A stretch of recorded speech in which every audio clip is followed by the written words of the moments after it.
the Western fantasy journey that began with Game of Thrones. This video is purely for entertainment and does not infringe on copyrights or laws. The rights to the novel and image belong to the original author. We do not claim ownership.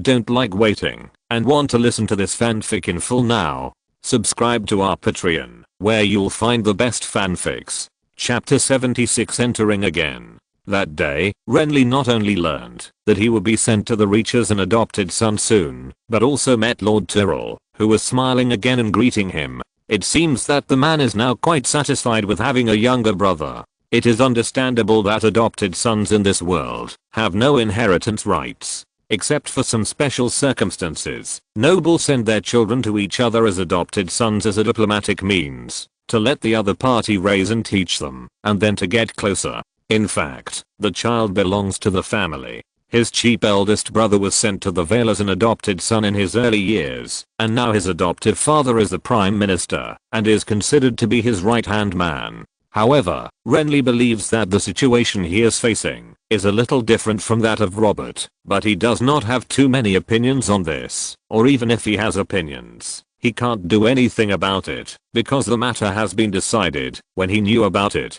His mind is a little confused, but it does not affect what he is going to do next. 2 days later was Robert's wedding day. At this moment, the servants in the Red Keep were busy and dizzy. This situation seemed to be just right for Renly, so after returning to his bedroom, he took out the medium he had found in the dragon's lair from his inner pocket. It was a broken wooden sword handle, about the same length as his palm, with charred edges, as if it had been baptized by fire. On the surface of the handle, a grey 7-pointed star pattern was vaguely visible, silently revealing the original identity of the sword handle. Renly guessed about this, and took out the dagger he had obtained before and squeezed it. Nothing changed, so he made a decision. However, he did not hold the handle tightly immediately, but went out, and ran to the tower, where Grand Maester Purcell was, and found a few books. It is worth mentioning that Purcell, the Grand Maester of the Red Keep, is actually very reluctant to contact Renly at the moment. This was not only because of the initial treatment, but also because of the recovery after the long coma. Every time he went to treat him, the child would question his medical skills or ask questions. After repeated treatment, he felt that the child was so annoying. However, as the king's younger brother and the Duke of Dragonstone, the Grand Maester could not treat him like an ordinary naughty child. He could only force himself to be polite. If you want to know the history of Meager, I solemnly recommend this book, But a Bridge in Stonebridge. It records the Battle of Stonebridge and the life of King Meager's 6 brides in detail. After seeing Renly pull out a few books from his own bookshelf, Grand Maester Purcell stood up from behind the desk tremblingly and handed a book to the boy, as if he wanted to ease the relationship. Glancing at the book in his hand, Renly took it without refusing. "Thank you, Maester Purcell," he responded politely, looking very polite, but the other party felt a little uncomfortable when he heard this. "It's the Grand Maester, Lord Renly. I'm different from a Maester. You should know that I'm more knowledgeable and wiser than an ordinary Maester." He kept on talking, but the boy didn't listen to what he said at all. After a few and responses, he pushed the door open and walked out with a few books. This made the Grand Maester shake his head helplessly. What an impolite child. The burnt 7-pointed star handle is a very obvious symbol. The 7-pointed star represents the gods of the Church of the Seven Gods, and in the history of Westeros, there is an organization called the Star Knights, which uses this pattern as its logo. The Star Knights, also known as the Paws Assembly, is one of the 2 major armed forces in the ancient Church of the Seven Gods. The other armed force is called the Holy Sword Knights, also known as the Sons of Warriors, which is mainly composed of church knights. These 2 armed organizations have a long history and have existed for a long time before the establishment of the Targaryen dynasty. However, decades after the Conqueror's War, they were actively disbanded by the church. That was the result of the conflict with the Targaryen dynasty, but the result was clear, while the process was full of struggle. After discovering some characteristics, Renly felt that he seemed to have found a general goal. He looked for books, read books, and repeatedly learned about the history of a certain period. He didn't close the book until he finished lunch at noon. After thinking about it, he felt that it was almost done. So he first told himself to go to bed and asked the servants not to disturb him at night. Then he locked the door of his bedroom from the inside and finally lay down in the fluffy feather bed and sank into it. After posing a comfortable posture, the boy's hands on his stomach tightened the hard sword handle in his hands. A familiar trance was born, and it spread rapidly in his mind. Before his fuzzy thinking was fully awake, the pain in his head made Renly feel uncomfortable instinctively, and the shaking under his body was extremely unstable, which made him subconsciously recall the days when he was drifting on the sea. It wasn't long before he was sure that he was not in the sea, but on land, because he heard the bleating of sheep. Not only were there sheep, but there were also trivial conversations around him, as if there were many people. At the same time, he could smell the sour smell of sweat fermenting on people's bodies, mixed with the smell of animal feces rushing into his nostrils. He felt weak all over, as if he was having a high fever. He slowly opened his eyes and looked around. The first thing that caught his eye was a clear sky with no clouds in the sky, and the vision was therefore wide. Renly found himself half lying and half leaning on an ox cart loaded with various goods. After lowering his eyes, he could clearly see the muddy road behind the ox cart and a shepherd driving sheep. On both sides, there were some men, women, old and young, wearing loose cloth clothes following on foot. The conversation was clear to the ears, and as the ox cart continued to move forward, these people walking were gradually left behind. What the High Septon said is of course correct. King Enos arranged a marriage between his son and daughter. Isn't he a monster? Didn't His Majesty Egon marry his own sister? That's different. When the old king got married, the 7 kingdoms hadn't been unified yet. What does this have to do with this? It has a lot to do with it. Listening to the recent conversations, the information filled in them allowed Renly to basically determine the era he was in. The conversations of those farther away were not very nutritious. They were all about how nice the weather was, what to eat later, and how long it would take us to get to King's Landing. Renly found that he had become a big man with long legs and golden hair. The characteristics given by the bard profession also took effect at this moment, so the surrounding conversations were clear and audible, and the mutated special blood seemed to gradually glow in his body, which alleviated his weakness all over his body. All this was actually a bit incredible, but Renly didn't pay much attention to these things that he couldn't understand at all. At this time, he was staring at a piece of white cloud that quietly appeared in the sky. White cloud slowly emerged from nothing. The situation was quite strange, and the shape was completely different from normal clouds, as if a piece of white chalk had drawn 3 lines of words on the surface of the blue sky. 3 lines of words that did not belong to this world. Awarded as a knight, participated in the church's trial of the 7 sons of Megara as a warrior's son and won, guided the sons of chaos to the right path. Thank you to the book friend Nayapianzing for the 600 reward. Thank you to the book friend Weewendy Yowzi for the 200 reward. Thank you to the book friends I'm Neon, Clichéranzization Lingian for the 100 reward. Chapter 77 The Trial of the 7 Sons. The clouds in the sky gathered and formed, and then disappeared after Renly looked at them for a few times. However, before he could think carefully, an old voice suddenly asked beside him, "Lemon, are you feeling better? You look better than yesterday." He looked sideways and saw a hunched white-haired old man sitting on the side of the ox cart. Now he turned his head and looked at him with concern. Lemon. It was popular among common people to name their children after various plants and fruits, such as lemon, tansy, turnip, castor, bean, etc. He was a commoner now. Renly understood secretly, but did not speak, but nodded. Seeing this, the other party smiled, revealing a mouthful of red teeth due to chewing a plant similar to betel nut for many years. "Then you have a good rest, and I will call you when we stop," the old man said, patting Renly's forehead, and his expression seemed to be quite close. Renly nodded again, and then pretended to be tired and closed his eyes to rest. But in fact, he was constantly listening to the various words around him at this time, and with the strange clouds he had just seen, he gradually had some clues in his heart. In the 37th year of the conquest, Egon the Conqueror died of a stroke on Dragonstone at the age of 64. Then his eldest son Enos succeeded to the throne. King Enos was weak and incompetent.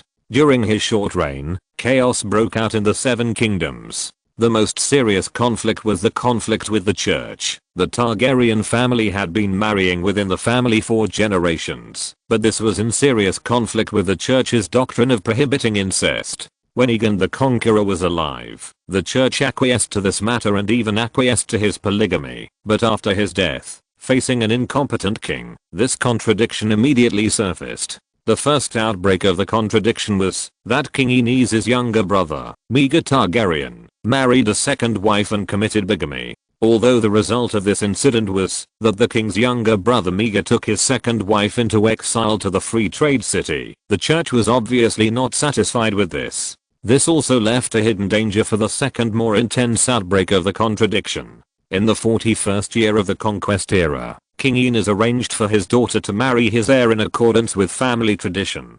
So the Starry Sept in Old Town, the seat of the Archbishop of the Church of the Seven Gods at that time, issued a severe statement, excommunicating the king from the church, and calling him a monster king. The people responded one after another, and countless hostile eyes were aimed at the Targaryen who originally ruled them. At that time, the church not only had two major armed forces, the Paws Assembly and the Warriors' Sons, but also had a right to autonomous judgment. After the Starry Sept's statement, the Warriors' Sons began to strengthen the defense of the Temple of Thought at the top of the Renys Hill in King's Landing, and summoned people from all over the country to support them, preparing to use this as a base to fight against the Royal Red Keep on Aegon's High Hill. Some crazy members of the Paws Assembly even climbed up the walls of the Red Keep, which had not yet been fully completed, and sneaked into the Red Keep to assassinate the king. Although they did not succeed, they scared the weak king, and fled back to Dragonstone, the old nest of the Targaryen family, with the royal family, so King's Landing was completely occupied by the church.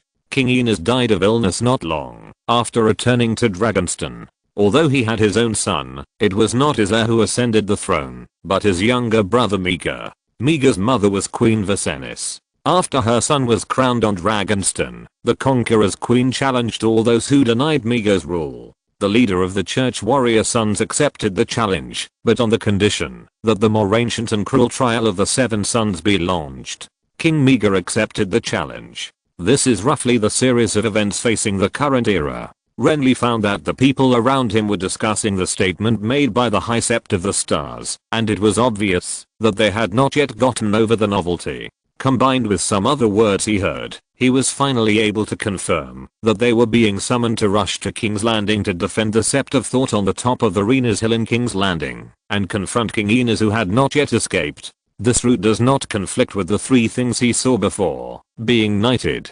participating in the church's trial of the Seven Sons of Maegor as a warrior's son, and winning, guiding the Sons of Chaos to the right path. Renly felt that these things were more difficult than one. It was not too difficult for him to be knighted, because according to the tradition of Westeros, any knight could knight others. If he did it literally, he could get a sum of money and bribe a poor knight to knight him. Although this kind of canonization is extremely dishonorable and irregular, and there is a risk of being suspected of fraud, it can be regarded as a knight's status in name. However, if the second thing is considered, Renly would never be able to fool around like this. The Paws Gathering and the Warriors' Sons are the two major armed forces of the church, but compared to the Paws Gathering, which anyone can join, the Warriors' Sons, which only accepts knights, need to be strictly screened, and those who do not pass the various knight skills cannot join. As for Renly, he had never received any knight training, not to mention that he not only had to join the Warrior Sons, but also had to win the trial of the Seven Sons.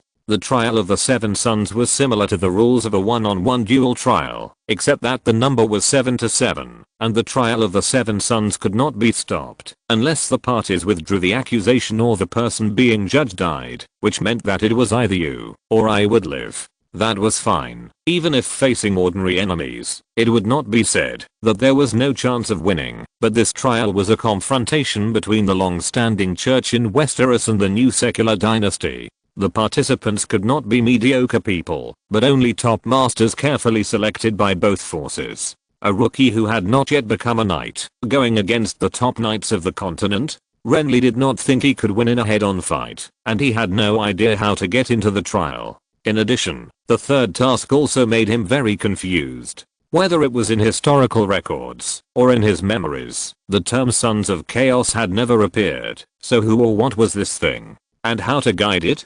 Countless problems made him feel powerless for a while, but generally speaking, Renly did not lose confidence because of this. After all, this is just a copy. He should try his best according to the situation. If he can't complete these tasks, he will die. So he didn't think about it anymore, and his eyes swept around, and finally looked at the old figure in a rainbow cloak who was leading the way at the front of the team. The team heading towards King's Landing here is a mixture of ordinary civilians and members of the Poor People's Assembly, and a group of militia of the Poor People's Assembly is generally led by a warrior's son. The rainbow cloak on the other party can prove that he is a warrior's son, so he must be the leader of this group of militia, or this team, and Renly cannot ignore him. Because no matter what means are used to win in the end, joining the Knights of the Warrior's Son is the most basic requirement.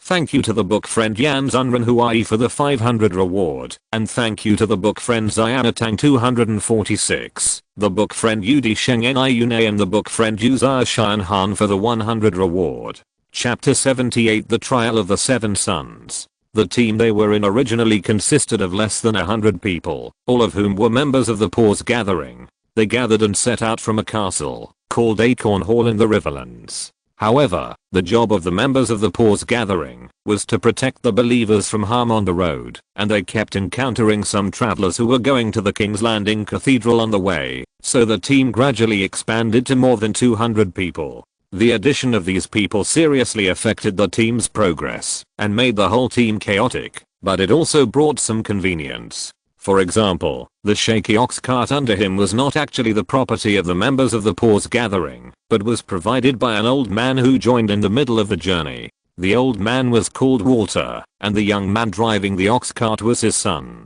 They were not actually acquaintances with the lemon possessed by Renly. They had even just met not long ago, but the old man was kind by nature, and took good care of the sick lemon and even let him get on the car. At the same time, he was very polite to other people around him, even a little weak. The monks often say that we are born sinful. Once, during a casual conversation, the old man sighed, "Fortunately, the gods gave us hands and feet to atone for our sins. Respect the great gods." Old Walter, the middle-aged shepherd who had been hanging behind the ox cart, laughed at him after hearing this. "So please help me, I'm in a hurry to pee. Please help us take care of these bleating little guys." So the old man happily got off the ox cart to help, but after a long time, the shepherd who was in a hurry to pee did not return. Renly glanced around and found that the man had already run to the front of the team to chat and gossip with another guy dressed as a shepherd. In fact, this was the third time that Renly had asked the old man to help take care of the sheep after he was possessed by the spirit and ran away to be lazy. Many people in the pilgrimage team are pious, but not all of them are good people. From the hunchbacked old man next to him, he learned that he had a high fever when the team picked up the lemon from the roadside. Renly was therefore certain that no one around knew him. This also explained why he was lying alone on the ox cart, but no one came to visit him. In addition to chatting with old Walter and asking questions, Renly was most concerned about the warrior son who led the team, but he had no chance to contact him. First, he was still very weak and could not leave the ox cart at all. Second, he rarely ran behind the team where the ox cart was. According to Renly's observations over the past 2 days, every time they camped, the Knight of the Warrior Sun would sit alone by the campfire and pray silently. Occasionally, he would stay with the 3 core members of the Poor People's Assembly, but the distance was too far, and he didn't know what they were talking about. There were many people in the team, and there were all kinds of people. Apart from those members of the Poor People's Assembly who were holding simple weapons, shepherds, farmers, merchants, beggars, and women followed by a few naked children running around were often seen. This made the surrounding environment messy, but it allowed Renly, who had a keen hearing, to learn some useful information. In addition to the intentional or unintentional guidance when chatting with people, he still knew a lot of things. For example, the knight is called Leren. He joined the warrior's son when he was in his teens. It has been more than 40 years. He is a senior old knight. For example, Knight Leren travels back and forth between Acorn Hall and King's Landing all year round to protect travelers. For example, he was originally from the Westerlands and was a nobleman. It was only after his family suffered a disaster that he joined the church. This information made Renly thoughtful, and when the other party was on a horseback tour, Renly saw the emblem pattern painted on the black robe and shield outside his armor. It was a crystal sword with tears. The colorful crystal sword shining on the black background is the inherent emblem of the Knights of the Warrior's Sun, and tears are only seen by Renly himself. He had some ideas because of this, but he did not act immediately. Instead, he stayed on the ox cart to recuperate and wait until he regained his ability to move. It seems that every time he enters this kind of copy, he will be attached to the target facing various dangerous situations, making Renly always feel very passive. However, since the possession, his weakness has gradually subsided, as if the mutated Valyrian bloodline naturally carries some resistance to diseases. Even on the third day after the possession, he has basically recovered his ability to move. There is only an ox cart to sit on, why go out and walk? So he just pretended that he was not well, and no one paid much attention to him. While he was walking forward, occasionally chatting with Walter or his son, he would often think about how he should complete those 3 tasks. At the same time, although he was still frightened by the changes, after eating the dragon egg, the effect made Renly have to think about whether he should get a new dragon egg in this era, or something else. Historical records show that in the late reign of Aegon the Conqueror, 12 baby dragons were hatched on Dragonstone. The road ahead was located in a green fertile field, with wildflowers and weeds growing on both sides. Behind them were more than a dozen dirty sheep, driven by the whip of the shepherd, bleating on the hard mud surface under the sun, leaving black excrement every now and then. On the right side of the fertile field, the overlapping high mountains were vaguely visible, slowly retreating as the ox cart moved forward. Not far to the left, there was a river flowing rapidly. The river was called the Blackwater River, which spread from the Riverlands to King's Landing, and finally crossed King's Landing, and flowed into the sea. It was one of the main rivers in Westeros, so the sound of the river flowing, the sound of the sheep, the footsteps and discussions of people were always heard. The fishy smell of the sheep and the stench of the old ox pulling the ox cart were particularly unique. Renly hoped that the disease he had was a cold, the kind that would cause a stuffy nose, but unfortunately it was not. At this time, he was possessed by a big blonde and blue-eyed man with a broad chest and straight long legs. When he stood up, he seemed to be able to overlook everything around him. He must be at least 1.9 meters tall. A man this tall would have a great advantage in physique alone when wearing knight armor. It was useless to think about dragon eggs now. Renly planned to wait until he arrived in King's Landing. For now, he was more concerned about how he could become a knight, or a knight under the command of a warrior's son. His initial idea was to try to contact the warrior's son who led the team after his body was completely healed, and then start with him. However, this decision did not last long. An interesting sign in the team attracted Renly's attention. "Help me, old Walter, let's go over there and pick some wild nettles to make a cup of tea. Help me take care of these lambs, and we'll share some tea with you when we come back." The sloppy shepherd with a rag hat and pockmarks on his face came to the door again after peeing, and when he saw that the old man had no objection, he patted him on the shoulder and turned away with a smile. This is the nth time he has been absent-minded. Watching the shepherd's back, Renly touched his chin, then looked up at the man driving the ox cart, the son of the old man Walter. "Tommy, do you know this shepherd? He joined us on the road." "I don't know him," the young man with the messy red hair answered, his grey face full of dissatisfaction. Obviously, he had long been impatient with his pious old father being constantly ordered around. "Do you know anyone who knows him?" Renly asked again. "Except for the shepherd who always hangs out with him, I haven't seen anyone else know him. They always chat together. Why don't they mix the 2 flocks of sheep together?" "Because they're afraid they can't tell which belongs to which," the young man driving the ox cart said disdainfully. "Look at how rogue he is. If the 2 flocks of sheep are mixed together and then separated later, all the fat sheep will definitely run into his hands. Someone in our village has done this before." Renly nodded when he heard this. This sounds quite reasonable, but shouldn't a normal farmer be very careful about his own property? How could he be so confident in handing over those sheep to others? And then he always goes to the side to chat with others? Even if Walter is honest and trustworthy, Thinking of the background of the current era, a trace of doubt flashed in his eyes, so in the next 2 days of the journey, Renly paid special attention to the sloppy shepherd who looked slick, and found that every time the other party made an excuse to get rid of the flock, he was just communicating with another shepherd.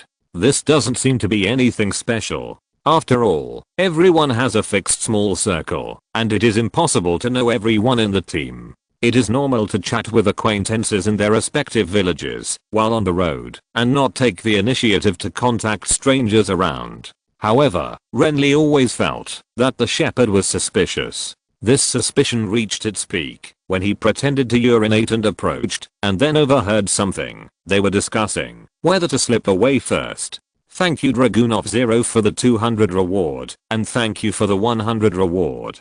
Chapter 79 The Trial of the Seven Sons. What should you do if you overhear something obviously abnormal? You can choose to continue to wait and see and eavesdrop on more news, or you can choose to sneak away and tell tales. But after shaking off his body, Renly tied his belt and walked straight towards the two shepherds standing by the river not far away. His behavior was not concealed, and the two shepherds were obviously wary of this. They changed the topic and talked about the issue of buying and selling each other's sheep. However, they obviously could not imagine how sharp Renly's ears were. This behavior not only did not cover up anything, but made them more exposed. Lemon, are you better? When Renly approached a certain distance, the familiar sloppy shepherd pretended to notice him and asked him with a smile. Yes, I'm full of strength now, Renly replied, and after walking to the side of the shepherd, he suddenly raised his leg and kicked hard without warning. The other party was caught off guard and screamed, then hunched over to cover his lower body, but then he was hit on the back of the head by a huge fist and fell to the ground with a bang. You have been exposed, Renly shouted while hitting. The other shepherd was stunned for a moment during this process, and then his face changed drastically after hearing the words, and then he turned around without hesitation and ran to the Blackwater River a few steps away and jumped into it. The sound of the splash into the water shocked the people around who had gathered because of the screams of the previous shepherd, and at this moment Renly shouted loudly, "Don't let him run away, they are traitors." He picked up a pebble on the dusty ground while shouting, and then threw it hard at the escapee, who was struggling to the other side of the river in the half-man-high river. The distance was not far, and he had experience in this. He saw the grey oval stone draw a straight parabola in the air, and then hit the other party's head above the water with a bang.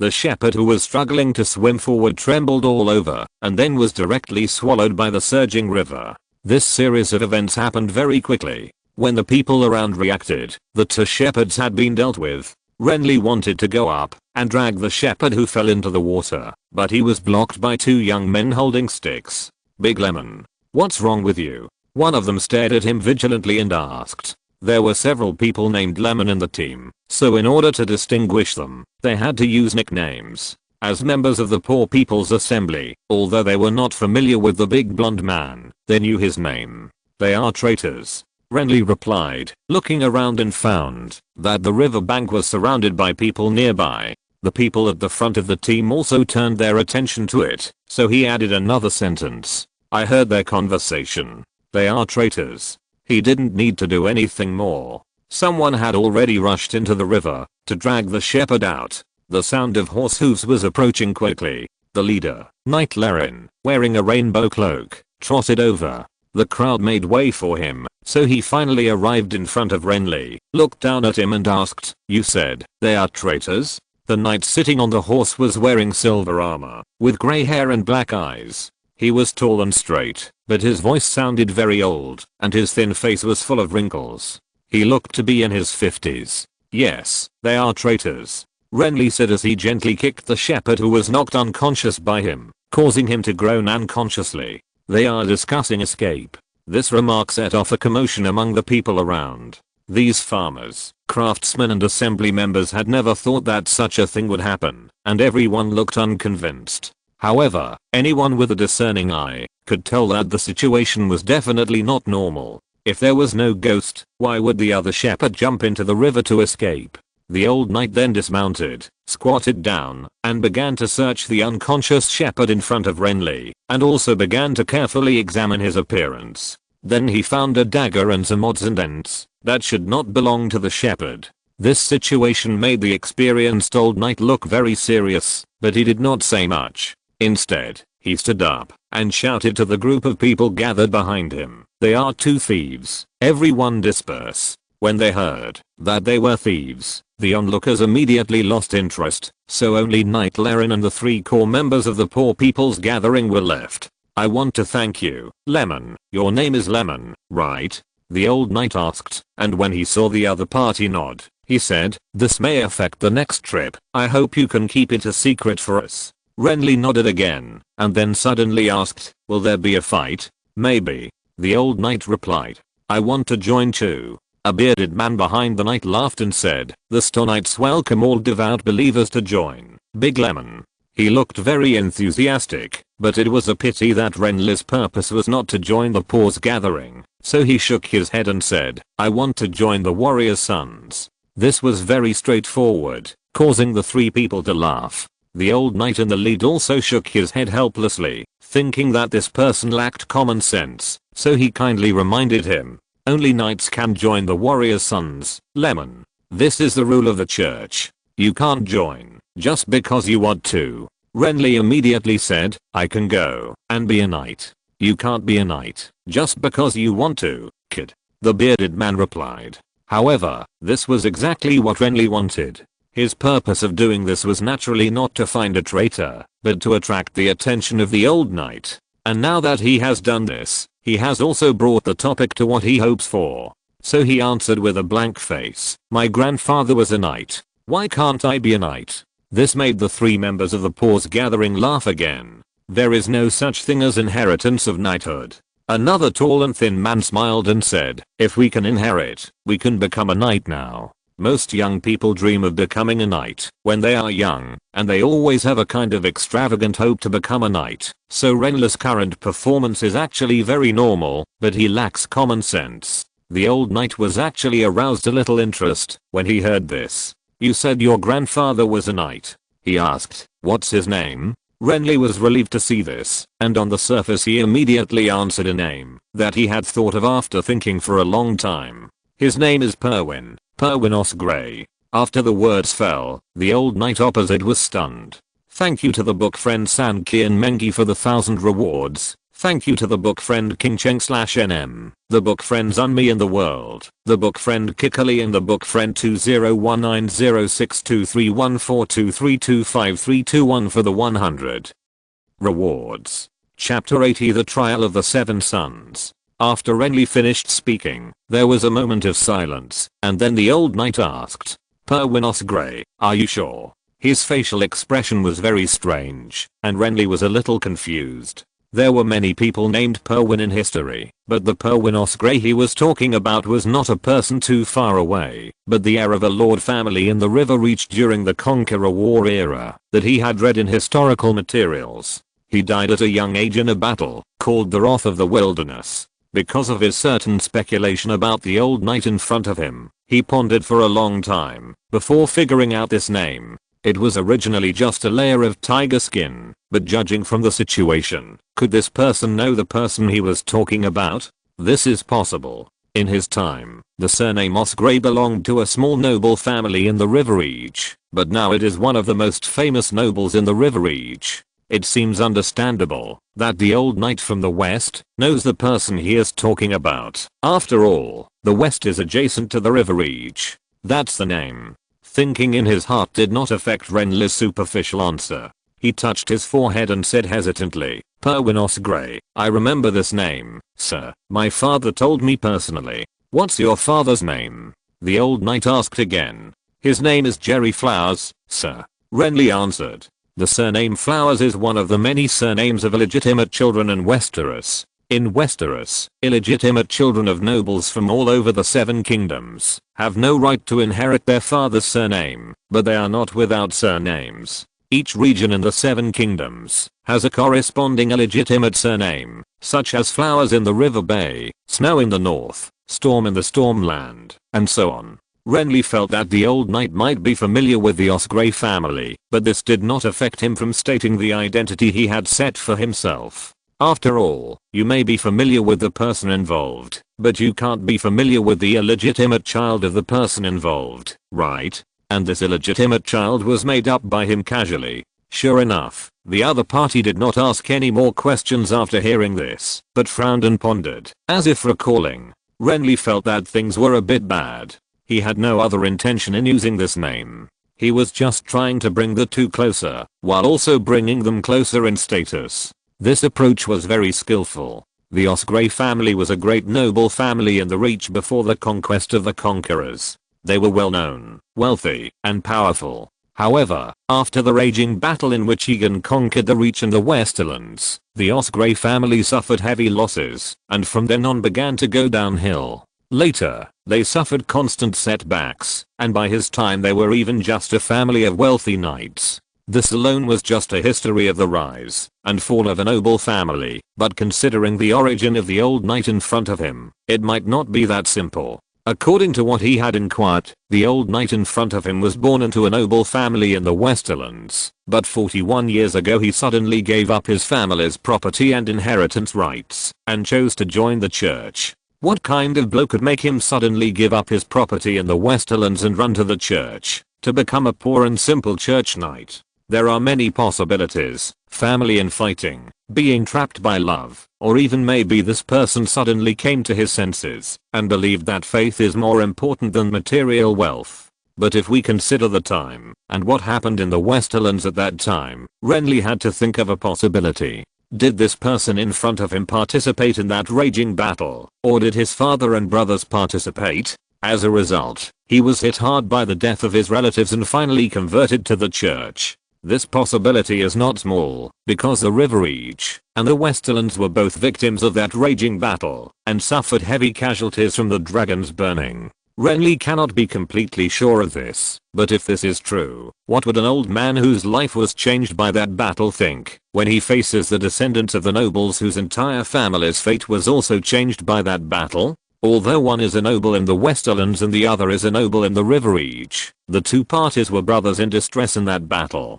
So, no matter how indifferent one's temperament is, it is impossible for him to be indifferent to the downtrodden descendants of his comrades in distress, right? Of course, if you want to pretend this, you must have a certain historical foundation. At least you have to know the coat of arms and family history of your own family. You don't need to know too much, but it's not okay to know nothing. Otherwise, there will be many mistakes and people will only think of him as a liar. At the same time, he cannot find a noble who is too close to him, because it is easy to be exposed. He cannot claim to be a direct descendant of the family, otherwise how could he be so miserable? Renly knew that the fate of the Osgrey family was changed because of the wrath of the wilderness, but he did not know the specific situation of that family in the current era. So Renly positioned himself as a bastard, or the son of a bastard, who was not well known, had fallen into the civilian class, but still remembered his origin. It is not difficult to disguise this.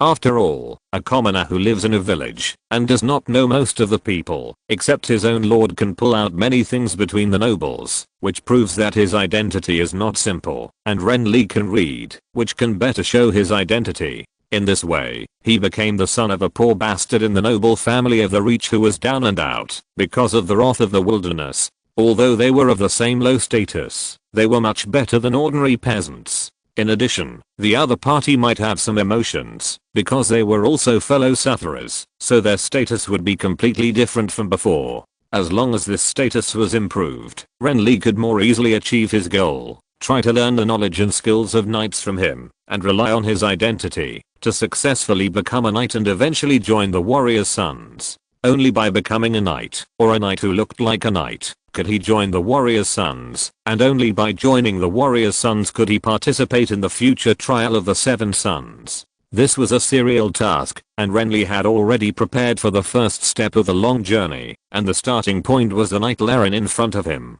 It was just that this first step had just been taken, and it seemed that something went wrong. Obviously, the old knight could not have imagined that the big blonde man with thick eyebrows and big eyes in front of him would have so much thought in his simple words. But it was indeed as Renly worried. He was very familiar with Perwyn Osgrey mentioned by Renly, and he was even more familiar with him. That was why the old knight carefully pondered the hidden message behind Renly's words, instead of being aroused by sympathy or indifference as Renly expected. But he thought for a long time, and couldn't seem to come up with anything, so under Renly's anxious gaze, he raised his deep and dark eyes and carefully studied Renly's face, and finally patted his shoulder and sighed, and ordered his subordinates to take the two shepherders who had just woken up and turned away. This made Renly feel a little puzzled, and he had a bad premonition, which really came true not long after. That night after setting up camp, the old knight suddenly came to the door, and after looking at him carefully for a long time, he said, "My name is not Leren, my real name is Wesos Grey."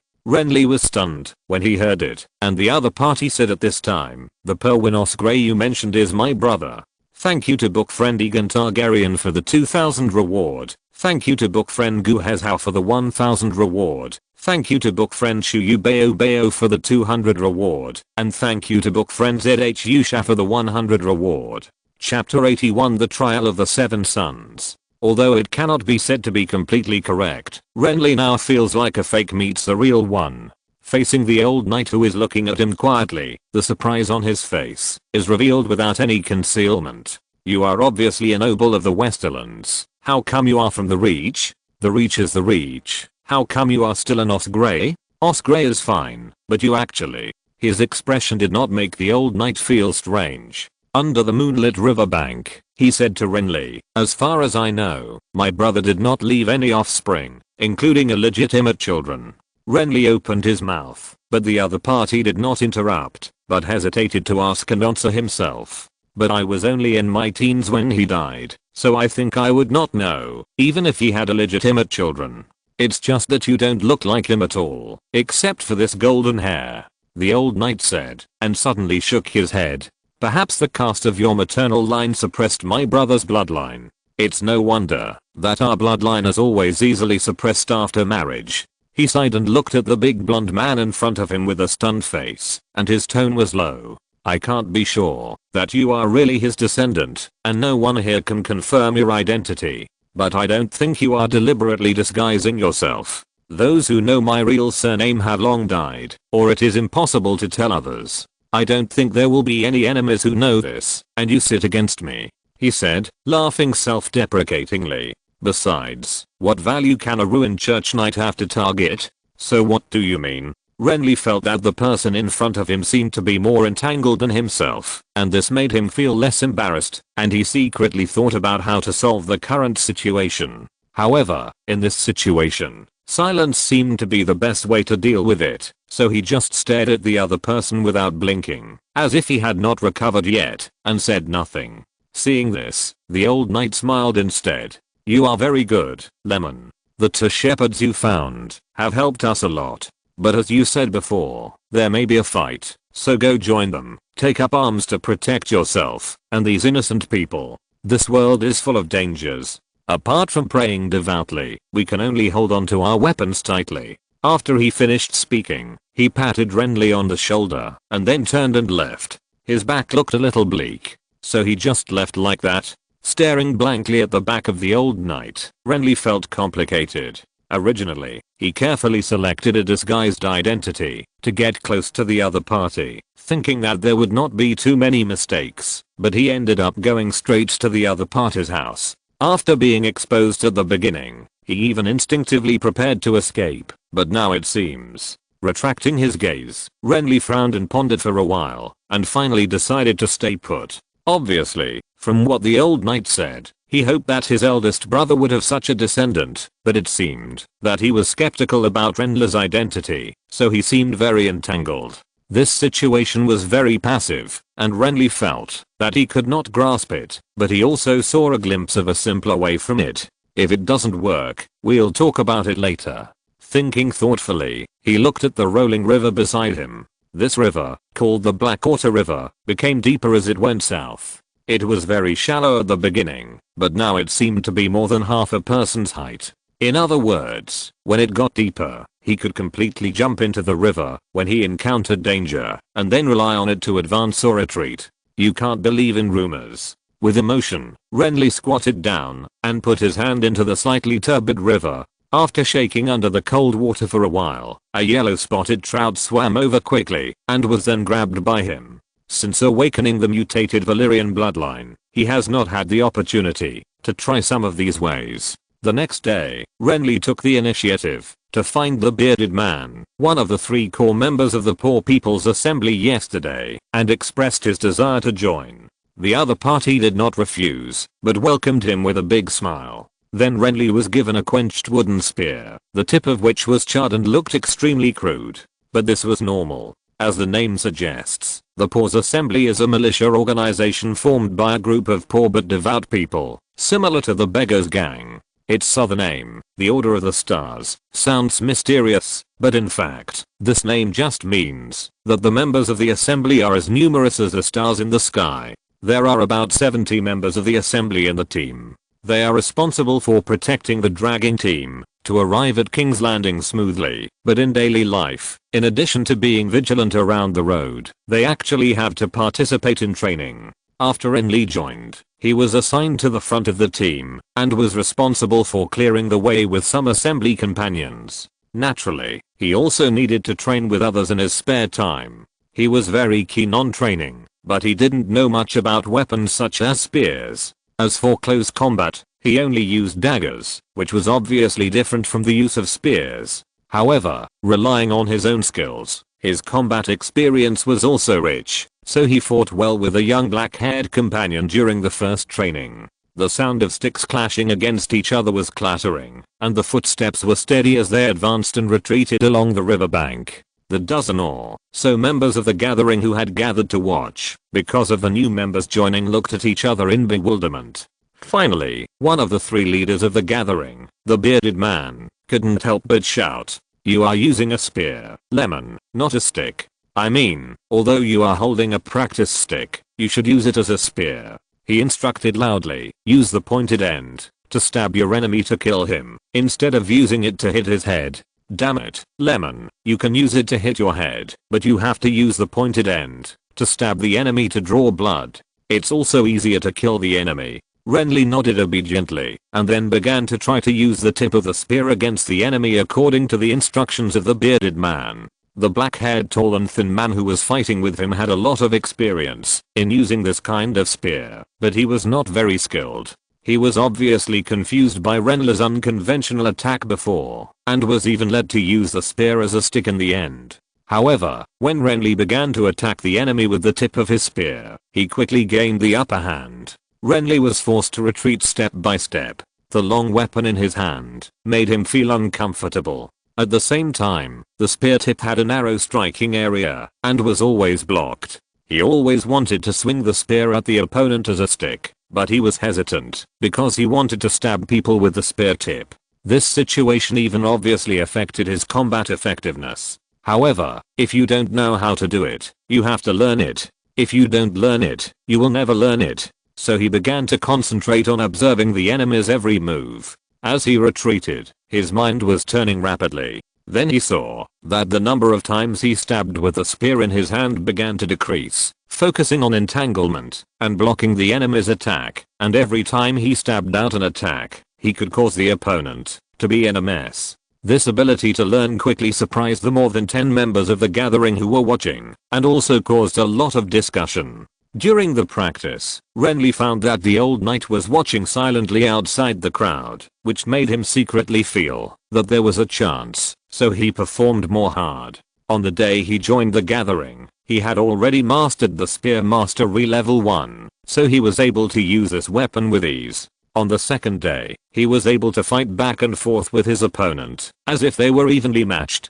Unfortunately, before something he had hoped for happened, on the morning of the third day, a group of cavalry suddenly attacked them. Thank you Infinitix for the 10,000 yuan reward.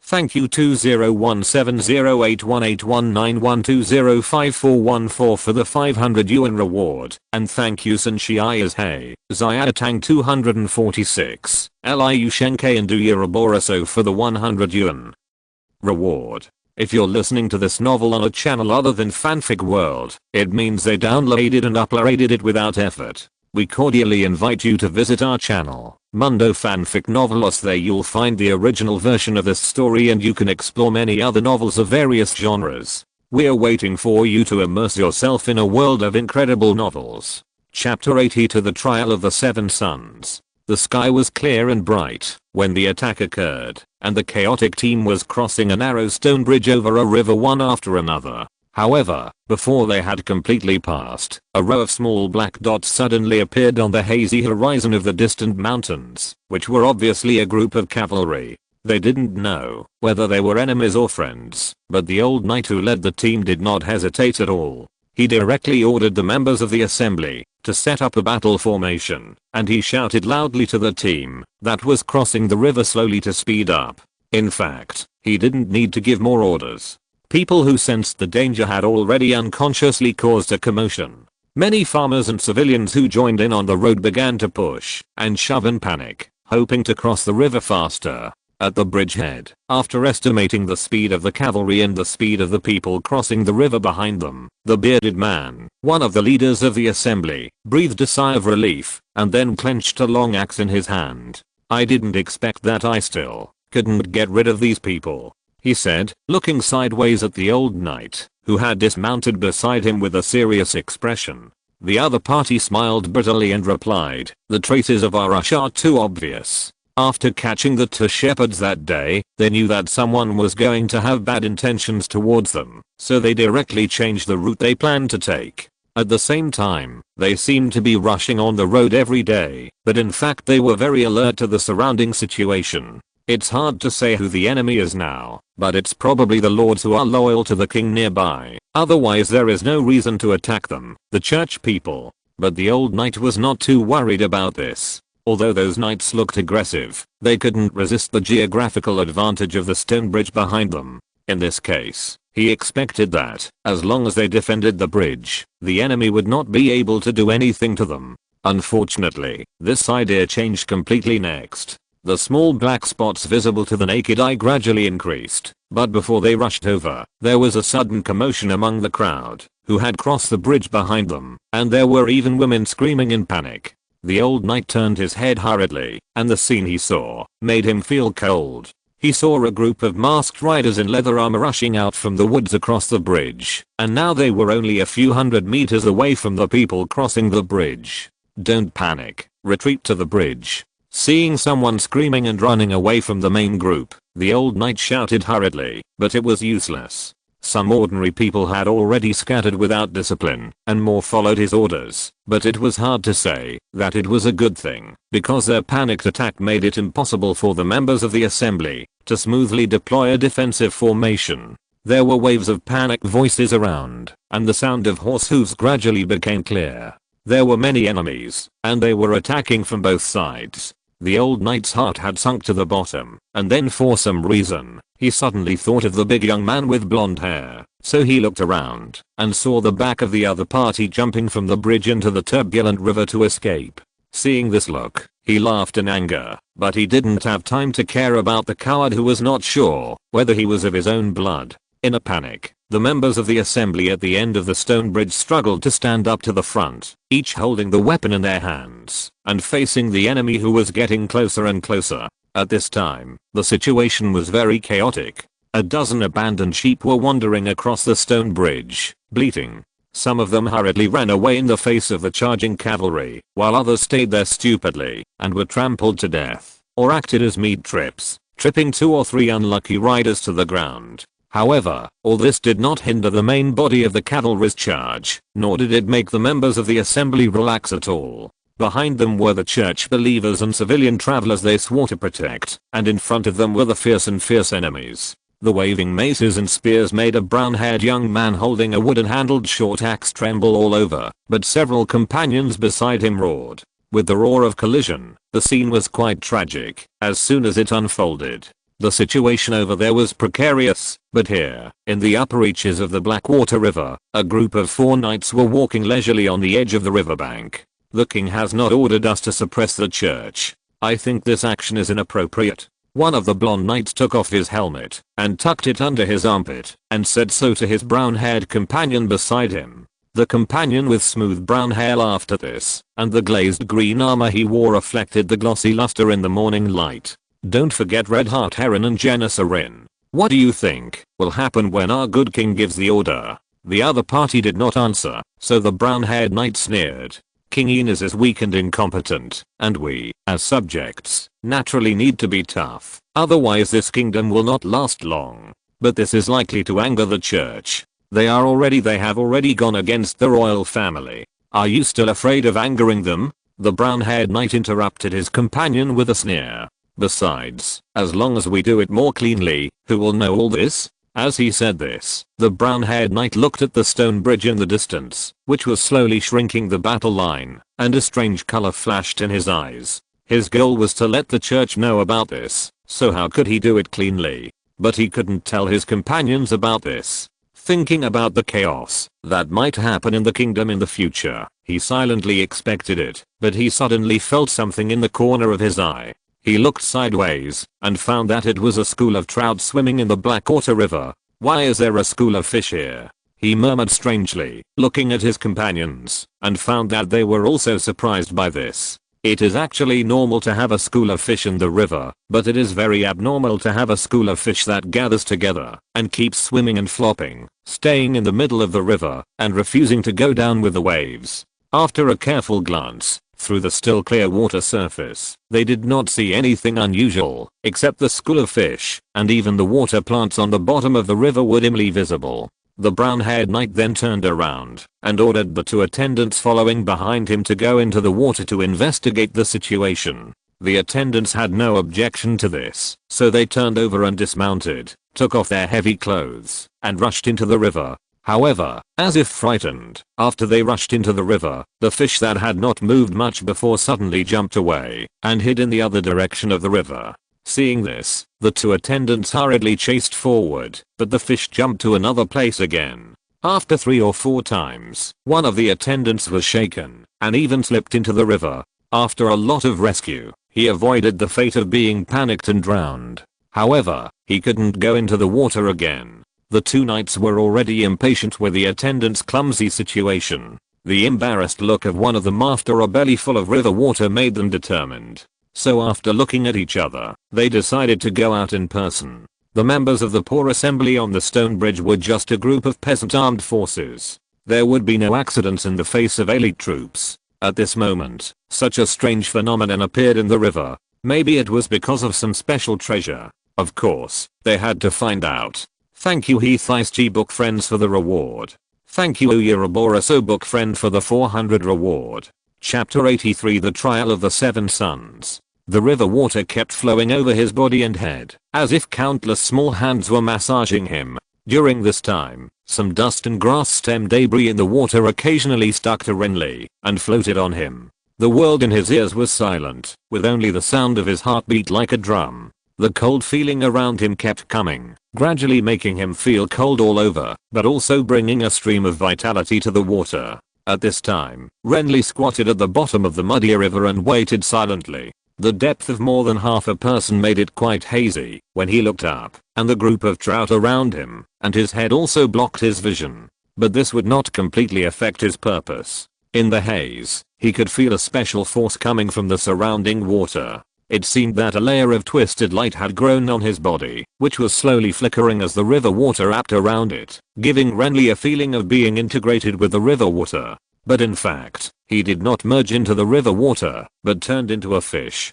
After entering the water, when his fingers touched a certain fish that rushed over, he became its kind, a trout. At this time, Renly looked down and could not see anything. He still looked human. But to the outsiders, or to the 2 noble knights who took off their upper armor and stepped into the water, they did not see any human figures. All they saw were fish that were either still or swimming slowly. Maybe it's a special fish? I've never heard of any fish that can attract other fish. Just because you haven't heard of it doesn't mean it doesn't exist. They talked to each other, slowly drew out their swords, and carefully approached the school of fish, preparing to take advantage of their unpreparedness to launch a surprise attack. But before they really took action, they saw a slightly fat yellow spotted trout suddenly rush towards them from the deep water below the school of fish, and the other trout followed at high speed. This situation made the two of them stunned, but then, the young knight with long golden hair felt a huge pulling force suddenly born from under his feet. Unprepared, he screamed in panic, and fell directly into the water. The sudden change, and the rapid flow of water around him made him panic, but then he felt as if a fist hit his temple hard, and his panicked strength disappeared instantly. The young knight's brown-haired companion was caught off guard, but he did not see anything unusual and thought that his companion just slipped and fell into the water, so he bent down and grabbed his arm and pulled him, while calling for the two servants on the shore to help.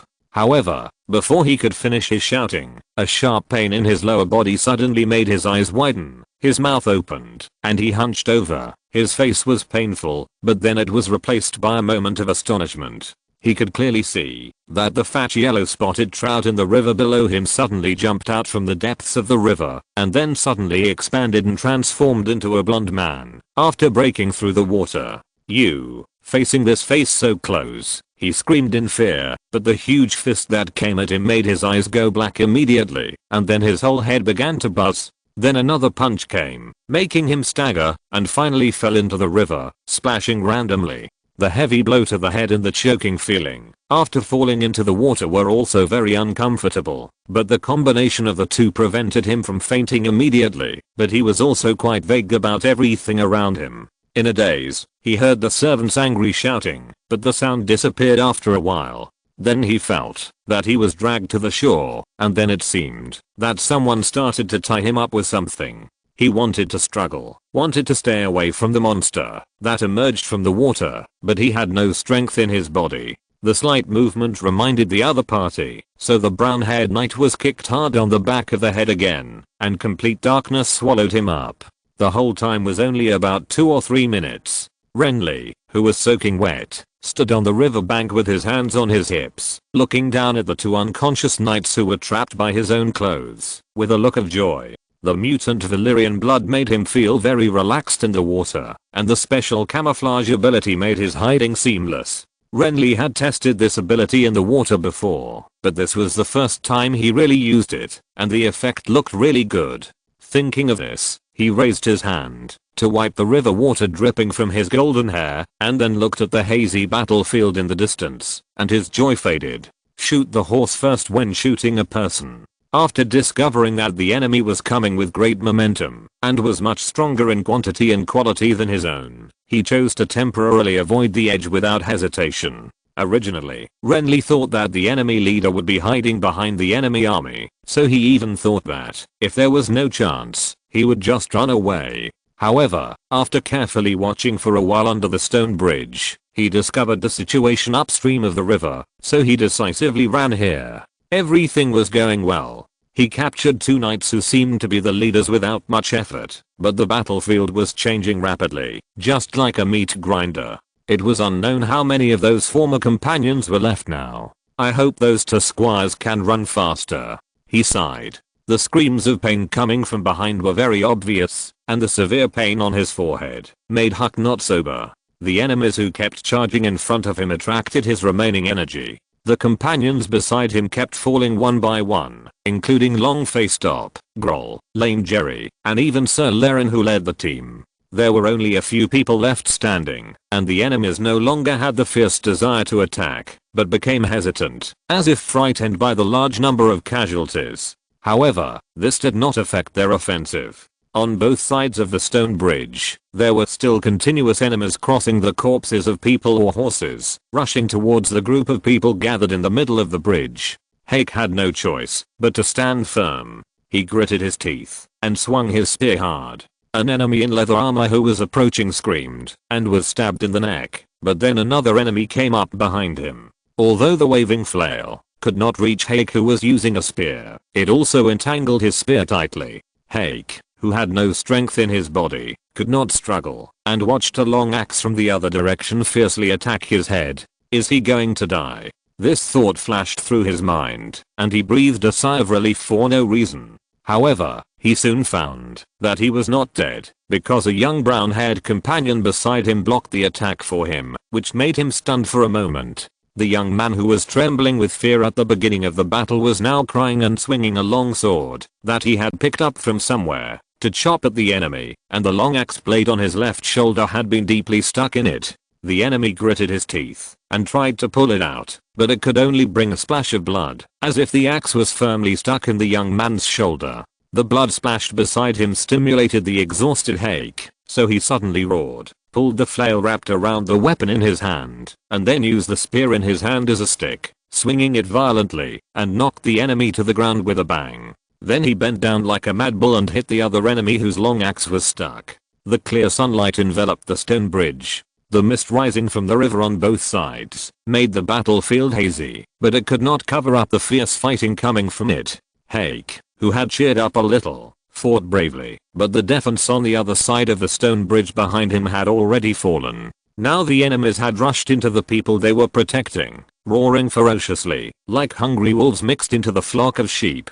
Hake was unable to stop this. Just like as one of the leaders of the rally, he could not stop his companions from being killed one after another. After the outbreak, the physical fatigue seemed to be more serious. He subconsciously stabbed with the weapon in his hand to resist. There were shadows in front of his blood-stained eyes, and dizziness kept coming. The enemies seemed to have become more numerous. In the haze, he felt a sudden sharp pain from the back of his head, so the belief that supported his body disappeared in an instant. With a bang, he lay on the two corpses on the bridge. He heard roars in his ears, but he couldn't tell whether they were enemies or his own people. He vaguely saw a pair of legs running past him, splashing blood, and through these legs, he seemed to see two figures riding horses from a distance. Enemy reinforcement are coming.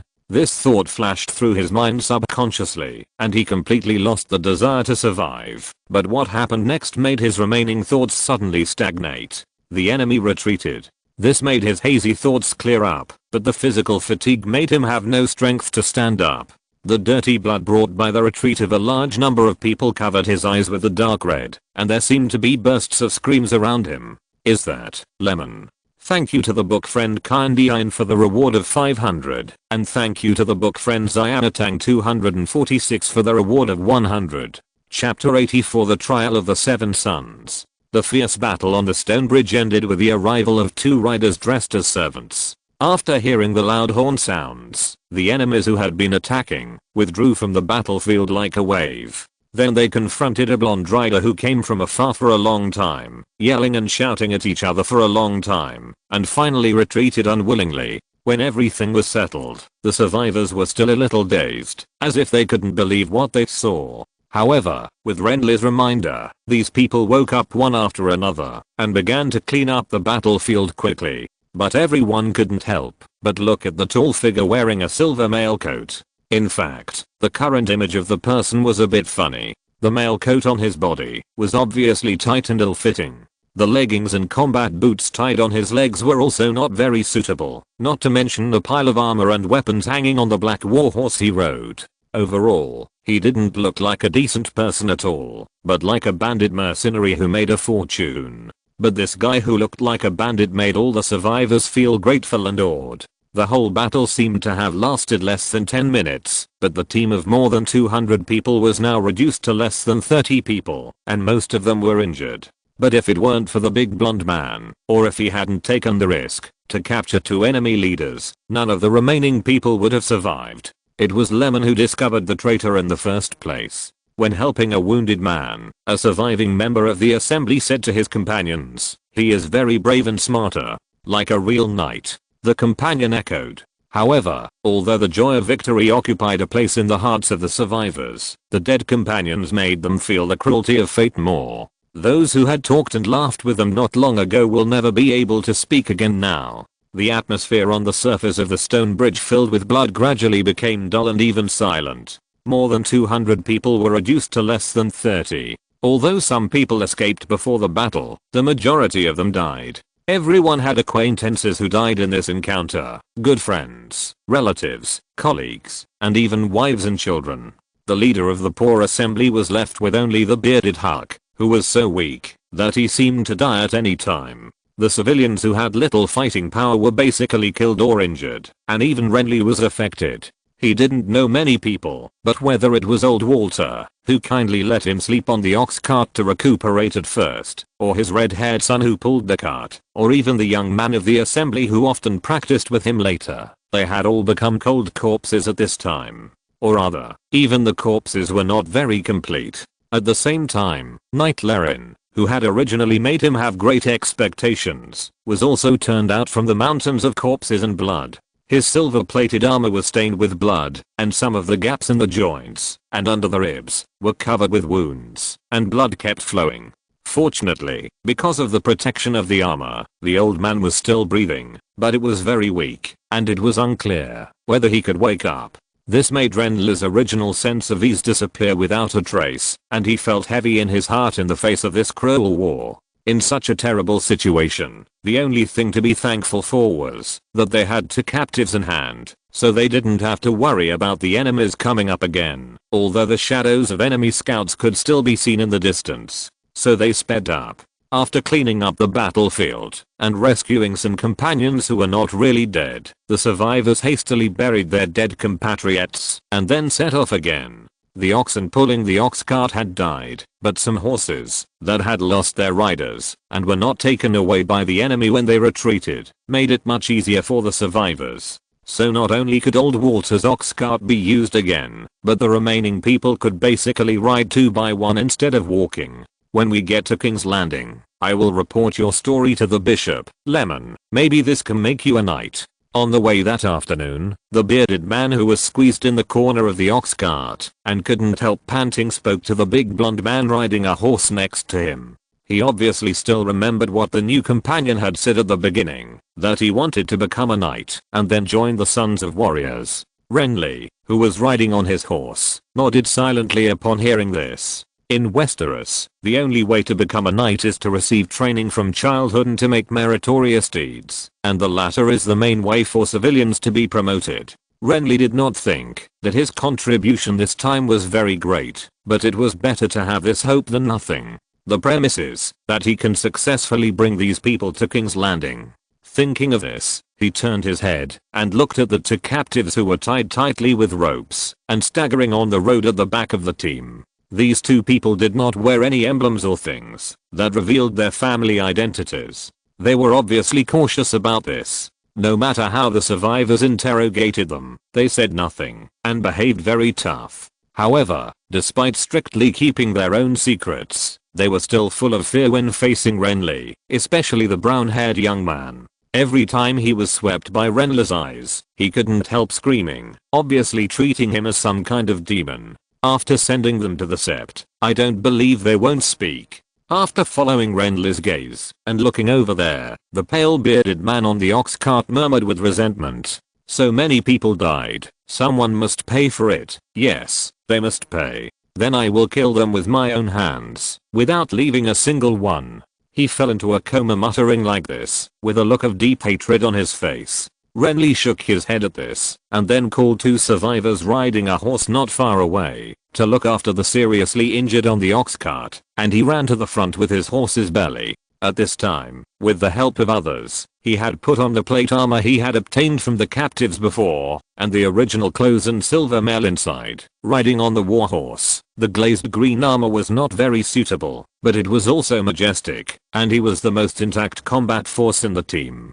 The others were all injured, and it was obvious that they had been through a fierce battle. But if you want to say who has the highest prestige in this team now, it is still this blonde knight who suddenly seemed to be sneaky. As the one who saved all the survivors, Renly has now jumped from a small fry to a leader who can give orders. No one has claimed or appointed him, but the remaining less than 10 members of the poor assembly always come to him for various opinions, and the remaining farmers in the team are the same. However, the person involved is not proud of this, but rather feels troubled. There are a lot of old, weak and disabled people. Now there are only 4 or 5 people who can fight besides himself. There are a few who can barely do it, but they can't be said to have much combat power. At the same time, there is little hope for his own goal. Although he got a complete set of knight equipment because of that battle, he doesn't have to worry about this anymore. But everything else, whether it is related skills or joining the warrior's son, has become confusing because of the old knight's coma. Now the only thing that can make Renly hope is the possible reward for this merit. However, when night fell and the team stopped to set up camp, the bearded man who was full of hatred and claimed to be seeking credit for him could not be awakened, no matter how hard he tried. He stretched out his hand to touch his nose and found that he had stopped breathing. Thank you for the 100 reward from the book French Engine Moyen edition. I'm considering posting the 2 chapters together instead of separating them by an afternoon. What do you think? Chapter 85, The Trial of the Seven Sons. There were still some riders following behind the team. They were the tail of the enemies. Renly had ordered a senior member of the assembly to gallop ahead to ask for help. At the same time, he had completely adjusted the route and prepared to change the destination, heading to the nearest place called Stone Town. There was a temple there, and it was also the gathering place of the nearby warrior sons. However, he could not guarantee whether reinforcement would come, and whether the team could really reach that safe place was also unknown. Although there were 2 captives in hand, who could guarantee that these 2 captives were always reliable? If the lord's families behind them were afraid that these 2 people would betray them and sent troops to kill them to eliminate future troubles, wouldn't the team be equally unsafe? This possibility was not non-existent. The nobles of Westeros had always considered the interests of their families as their primary goal. Although the church was dispersed in strength and was currently in a standoff with the Targaryen dynasty, it was also a behemoth.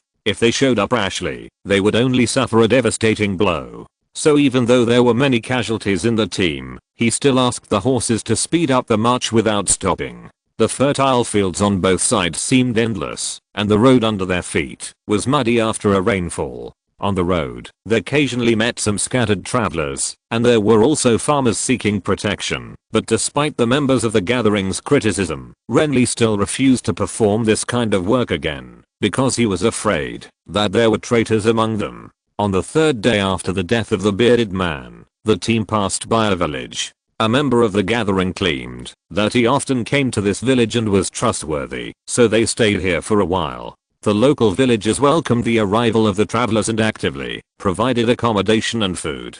The team stayed here for 1 night. Originally, Renly was going to get up early the next morning and set off again, but perhaps because of stable recuperation, several seriously injured people who had been unconscious suddenly woke up, including the old knight. It was early morning when Knight Laren woke up. Renly, who couldn't sleep, was originally on a sentry tower in front of the village, looking at the field covered by dawn in the distance. After receiving the notice, he hurried over. After seeing Renly push the door open, the old knight who had awakened in the thatched house took a breath, and then waved to a member of the gathering who was feeding him porridge to leave. I heard about you. When there were only 2 people left in the house, he said weakly. I thought you wanted to escape. If it weren't for those 2 people, I would have really escaped. Renly thought, but blurted out another sentence. How is your health, sir? Feeling good.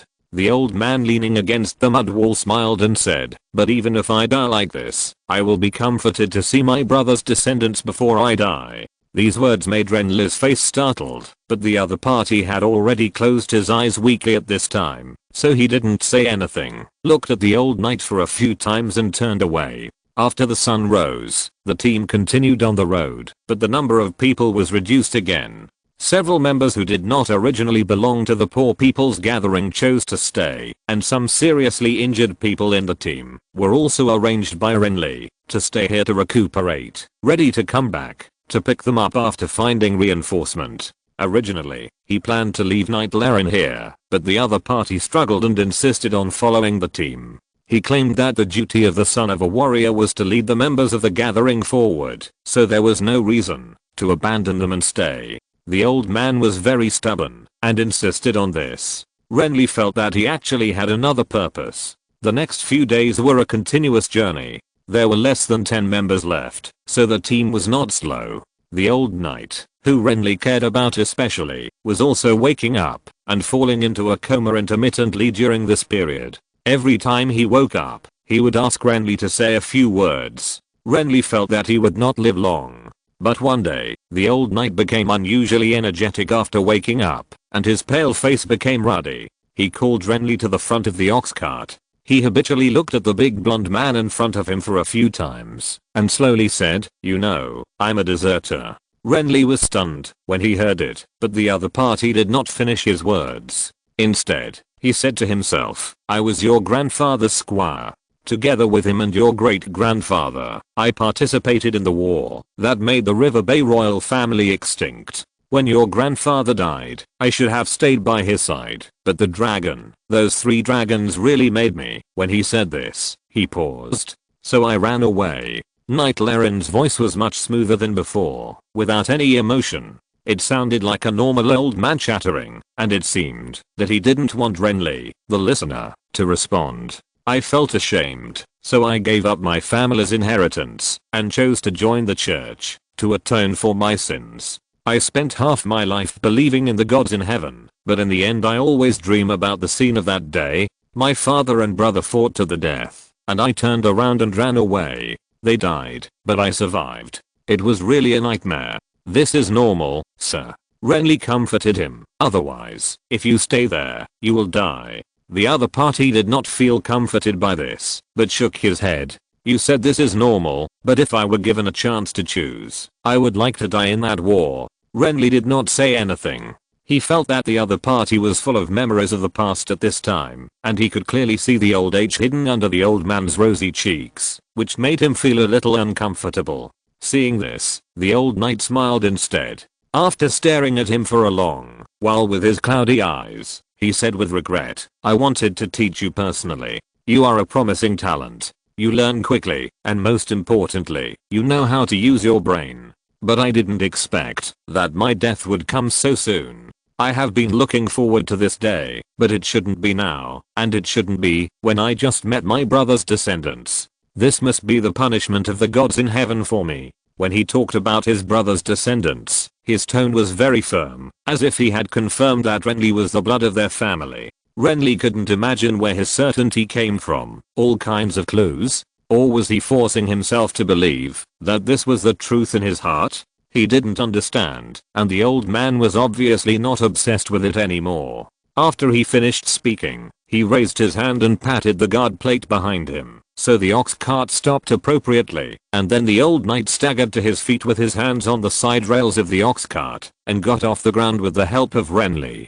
After taking a few deep breaths, he forced himself to look up at the gloomy sky above his head, then said to Renly, who was standing in front of him, "I can't teach you anything, Lemon, but you have to remember one thing. A knight is not someone who rides a horse, holds a gun, and wears armor. That is not a knight. No matter how sharp the gun in your hand is, how strong the horse is, or how superb your sword skills are, you are not a knight. The most important thing for a knight is spirit and belief. Without this belief, you cannot be called a knight, or even alive." Renly was stunned when he heard this, but the other party drew the long sword on his waist and placed it on his left shoulder, then said to Renly with a serious face, "Now, kneel down, Lemon, the bastard of the Osgrey family."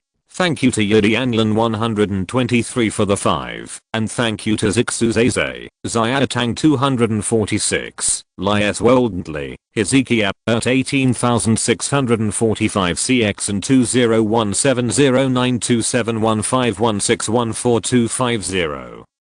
For the 100 starting today, I will try to post 2 chapters in a row, but because it needs to be reviewed, the next chapter will be published in about half an hour. Chapter 86, The Trial of the Seven Sons. The old knight died on the night he knighted Renly. Renly also learned the reason why he insisted on following him on the road. He wanted to be buried in the plain, where his father and brother died in battle, not in an unknown village. This was what he had repeatedly told Renly to do before he died. This was actually not difficult, because the road from Acorn Hall in the Riverlands to King's Landing, which was their original route, passed through that plain. This road was also the route that the old knight had been patrolling for decades. Although they had faced countless deaths before, after the old man died, the people in the team still couldn't hide their grief. Compared to Renly, most of the survivors had been in contact with Knight Laren for a long time. Although this knight was usually quite silent and didn't always like to talk, he had already won the respect of everyone in his post of protecting travelers day after day. Renly was also a little sad about this, and even more ashamed of deceiving the other party. But no matter how he felt, it was inevitable to continue on his journey. The next morning, the team, which had lost members again, continued on the road, and then someone discovered that the green armored knight leading the way seemed different from before. If I hadn't known that he was canonized last night, I would have thought that Lemon had already been a knight. A member of the assembly riding a horse at the back of the team said this to his companion beside him. After the team lost members, they were able to have one horse per person. Staring at the figure in front, the companion nodded subconsciously. It seemed that the tall figure riding the horse in front was nothing special. His back was straight, his hands holding the horse rope and his head held high, but compared with what he had seen before, he seemed more stable. It was not the stable temperament, but the posture of sitting upright on the horse. Although they didn't pay much attention to the sitting posture of the man on the horse, they still had an impression of it. It was like a rookie who had just learned to ride a horse not long ago. Although he could ride a horse normally, his posture was not very flexible, and even looked quite clumsy. However, at this moment, the figure sitting quietly on the horseback seemed like a towering mountain. No matter how bumpy the ground was, he did not seem to be nervous at all, but calm and relaxed. He was like a senior knight who had been riding for many years.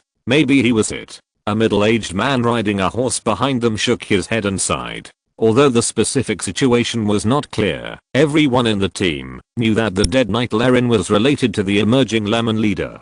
The old man always called Lemon to talk to him a few days before his death, mostly some words of advice. The team size has shrunk a lot, so they have all heard it. What does this have to do with being hit? Someone else questioned. It's a big deal. There is a. The conversation behind him was faint, and normal people probably couldn't hear it, but Renly was not a normal person, so he could hear it clearly. He shook his head speechlessly, feeling that gossip seemed to exist in everyone. But the people behind him were not wrong. He was indeed different from yesterday or before. After being canonized as a knight by the old man, he naturally completed the first task of the dungeon, and the reward he received was that his riding skill level was upgraded to LV6. Renly felt that this level was already the level that some senior knights could have. Sitting on the horse's back, he had a vague feeling of being integrated with the black horse under him. Of course, this was just a metaphor, not so mysterious, but he was quite relaxed and comfortable on the road.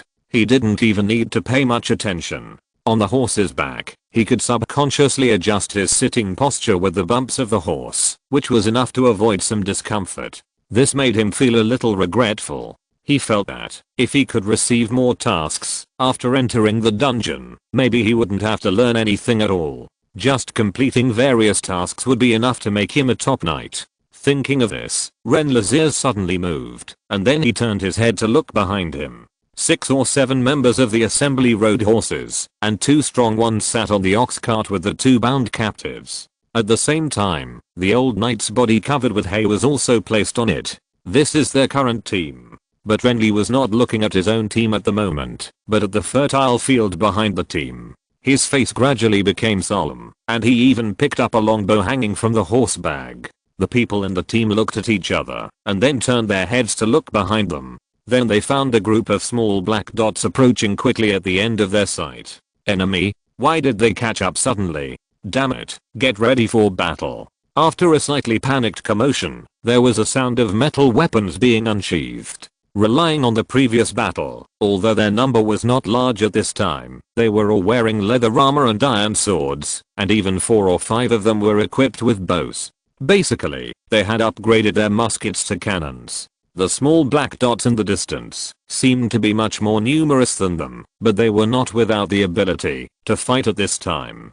However, when the black dots gradually enlarged and were finally visible, the people in the team immediately breathed a sigh of relief. They were their own people. Did Matt get reinforcement? That must be the case. Why are they coming from behind? The voices of discussion told of their relaxation at this moment. It was no wonder, because the ones coming were a group of knights wearing silver-plated armor, and their rainbow cloaks fluttering as their horses ran were particularly conspicuous in the sun. They were a group of warrior sons. There were about 40 or 50 warrior sons, and the way they ran together really gave them the momentum of a large army. Renly, who put down his bow, was completely relieved.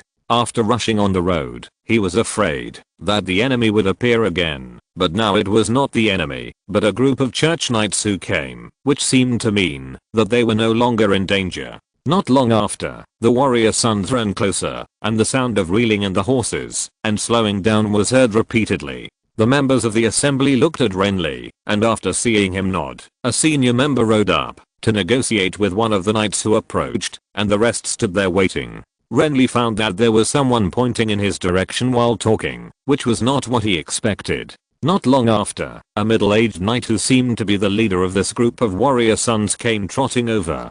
"Sir Lemon?" he asked. Renly bowed in response. Seeing this, the other party said, "I'm Maury Grail, the leader of the warrior sons in Stone Town. I heard about you in that village before. Can we talk alone?" The man had no expression on his face when he spoke, but his words sounded polite. Renly had no objection, so he followed the middle-aged knight who looked a bit short and strong and rode away. Until they were far away from the team, the other party spoke again. "Haven't you buried him yet?" It was self-evident who he was talking about, and he obviously knew the old knight. Renly replied, "He hopes to be buried near the Golden Avenue ahead."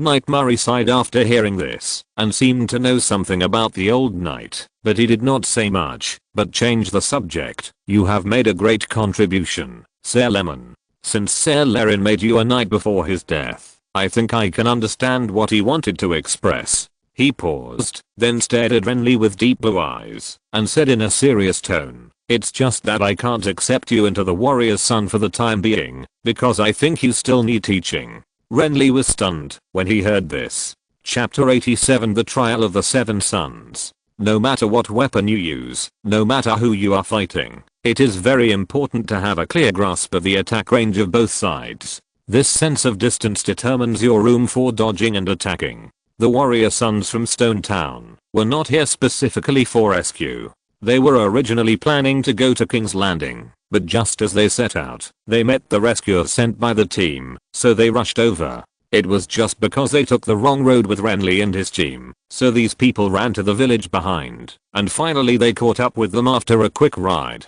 Since they joined the team, Renly has never seen the riders hanging behind him again, and it seems that the crisis has been resolved. Renly didn't know who sent those riders, but the warrior sons claimed that someone would investigate this, and they also took over 2 prisoners. So Renly stopped asking.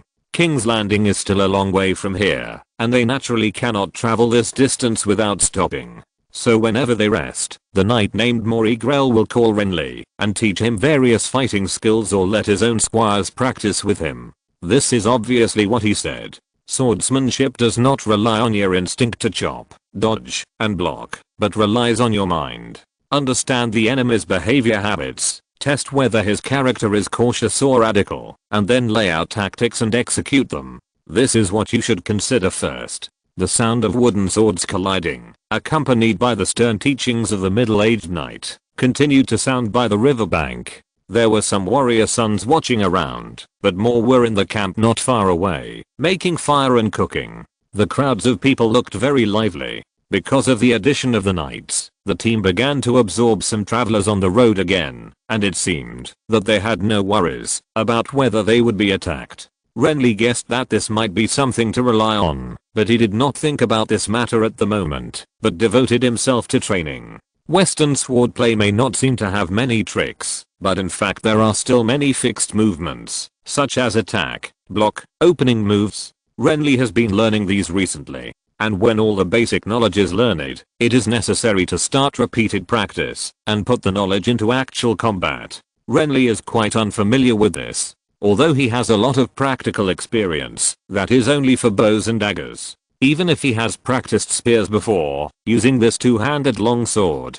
to block attacks is still unfamiliar to him. At the same time, the full body armor on his body also makes him look clumsy. instinctively master the size of the sword, the attack range, the strength of the sword, and the so-called tactics. The one practicing with him is Knight Marisqua, a small brown-haired man with a childish face. He looks very thin after wearing armor and looks much smaller than Renly. However, during the fight between the two, the big man was beaten back by the small man. When the two wooden swords collided, Renly was mostly on the defensive and seemed to be in a mess, while the iron armor on his body was hit and banged. The group of knights watching the excitement around often commented on this, but they didn't laugh at anything. Although Renly was a knight of show, his previous military exploits were enough to make the people around him have a certain degree of recognition of him. Knight Murray, who was in charge of teaching, was not polite. He would pick out and scold any mistakes. Renly was happy to accept this. In addition to the use of the long sword, he also received training every day to master the shield. Compared with the sword, which can be used back and forth, the practice of the shield is completely passive. In addition, after his riding skills were tested, Knight Murray thought that he didn't need to practice anything more. In terms of riding alone, you are more qualified than most knights, which is rare for people of your age. The knight commented. Renly just smiled. Wearing heavy armor and practicing for days, he sweated profusely every day. His body was full of fatigue, but his spirit was more and more sufficient. Without the troubles brought by leading the team, he felt refreshed when he was engaged in this kind of physical and mental labor. The knights who watched them practice were also surprised to find that this big man, who was powerless to fight back at the attack of the little squire at the beginning, could hold out longer and even fight back and forth with the squire in the end. This progress became more and more obvious day by day, and they had to sigh that the talent of this grassroots knight was really amazing. The discussion reached its peak during a practice session.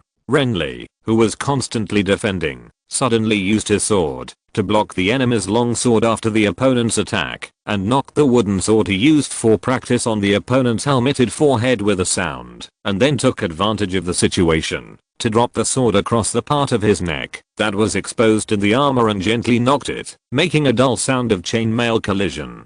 This meant that he had already won. The neat action attracted a lot of cheers, and some people came forward to pat his shoulders cheerfully to show encouragement. Even the little man who practiced with him was sincerely happy for him and came forward to hug him. Although he was out of breath and exhausted, Renly was also happy because at the moment of his victory, his longsword mastery had reached level 4, and the other skill he learned on the way, shield blocking, was at level 3. After laughing for a while, he calmed down and stopped being proud. One victory does not represent everything.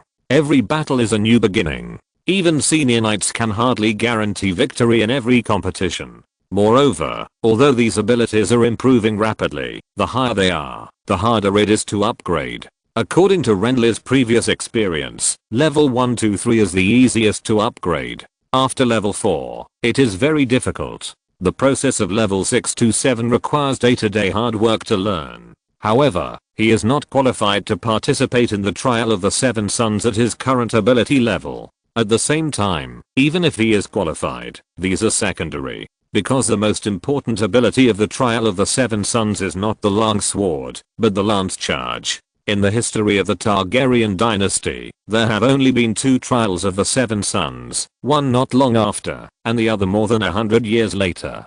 Renly didn't know much about the current trial of the 7 sons, because there were few records of it in books, and most of them were confusing and conflicting. But he read a lot about the later trial. The first step of the trial of the 7 sons was a face-to-face lance charge, and if this step was performed well, basically one round could determine the winner. Unfortunately, although he was able to train with a long sword and a shield on the way, he had no chance to practice lance. Although the knights said that the most important thing about lance charge was riding skills, rather than lance skills, the most important thing did not mean the only thing, and the mastery and familiarity of lances was also a problem that must be faced. However, Renly had already figured it out, or he found a point that could be used. The armor of the current era seemed to be significantly different from that of later generations. This difference was not reflected in the defensive ability, but in some kind of auxiliary ability. Renly thought about this, so during a break after a practice, he asked the young squire who was practicing with him, "After joining the warrior's sons, do I need to have my armor tailored to my body? Of course, the armor you are wearing now is not suitable for me, and it is not conducive to performance in real combat. Besides, the armor of the warrior's sons is all standard." The other party replied. Renly was relieved, and then devoted himself to the training. Although Knight Murray claimed at the beginning that he could not accept Renly, he became more relaxed during the days of traveling. Renly was sure that there would be no accident in his joining the warrior's sons. This may be the legacy of the old knight, or it may be his own merit and talent, and of course it may be a combination of the two. So for him, all he needs to do now is to ensure that he can smoothly join the future trial of the Seven Sons. He has no idea about this yet, and can only take it one step at a time. Under the continuous travel and training, time passed quickly, until one gloomy morning, the shadow of King's Landing was faintly visible. But after getting closer, Renly found that the city seemed to be in great chaos at the moment, and even a war was breaking out. Thank you to OAA, a book friend who likes to read American comics, for the 1000 rewards. Thank you to Breathing Freely, Reign of Raw Milk, Liu Shenke, and Great Pirate LG, a book friend, for the 100 rewards. Chapter 88 The Trial of the Seven Sons. King's Landing, the capital of the Seven Kingdoms, that would later stink, also exuded a foul odor in this era, but it was much lighter, and its appearance was not much different from that of later generations. The city walls were tall and stretched out to both sides, like a domed monster of earthy yellow. However, Renly did not have time to take a closer look at this strange city, because as the team approached, bursts of shouting and screaming floated faintly, which made the face of Knight Murray, who led the team, change. Then he turned around and ordered the ordinary civilians in the team to stay where they were, and he called on the warrior sons to ride away. Although he could not be considered a warrior son at present, Renly was also in this team. He kicked his spurs and followed many knights, rushing into the open city gate. Under the gloomy sky, the sound of dozens or hundreds of horses galloping together rumbled, and they entered the towering city gate in a line, and no guards stopped them. After entering the city, the first thing that caught my eye was the rotten fish and nuts scattered all over the ground. The owners of the stalls were nowhere to be seen. An old beggar who seemed to be paralyzed by fear was now trembling and withering in the shadow of the building on the right side of the street, watching the dozens of people fighting in the middle of the street. Both sides of the fight were dressed very simply, mostly in tattered leather armor and rusty weapons. However, one side was very easy to identify, because they wore a 7-pointed star badge, and some even had a 7-pointed star mark on their foreheads and arms. This is the symbol of the Poor People's Assembly. When they found that a large group of warrior sons were running in from outside the city, the faces of those who were fighting with the assembly members changed drastically, and then they turned around and ran without hesitation. However, their behavior not only had no effect, but also gave the fighting assembly members an opportunity to take advantage of them, so the enemy suffered heavy casualties for a while. The remaining people who fled did not run far. Under the loud shouts of the knights, they were surrounded in the corner of the street, and finally put down their weapons, and knelt down to surrender.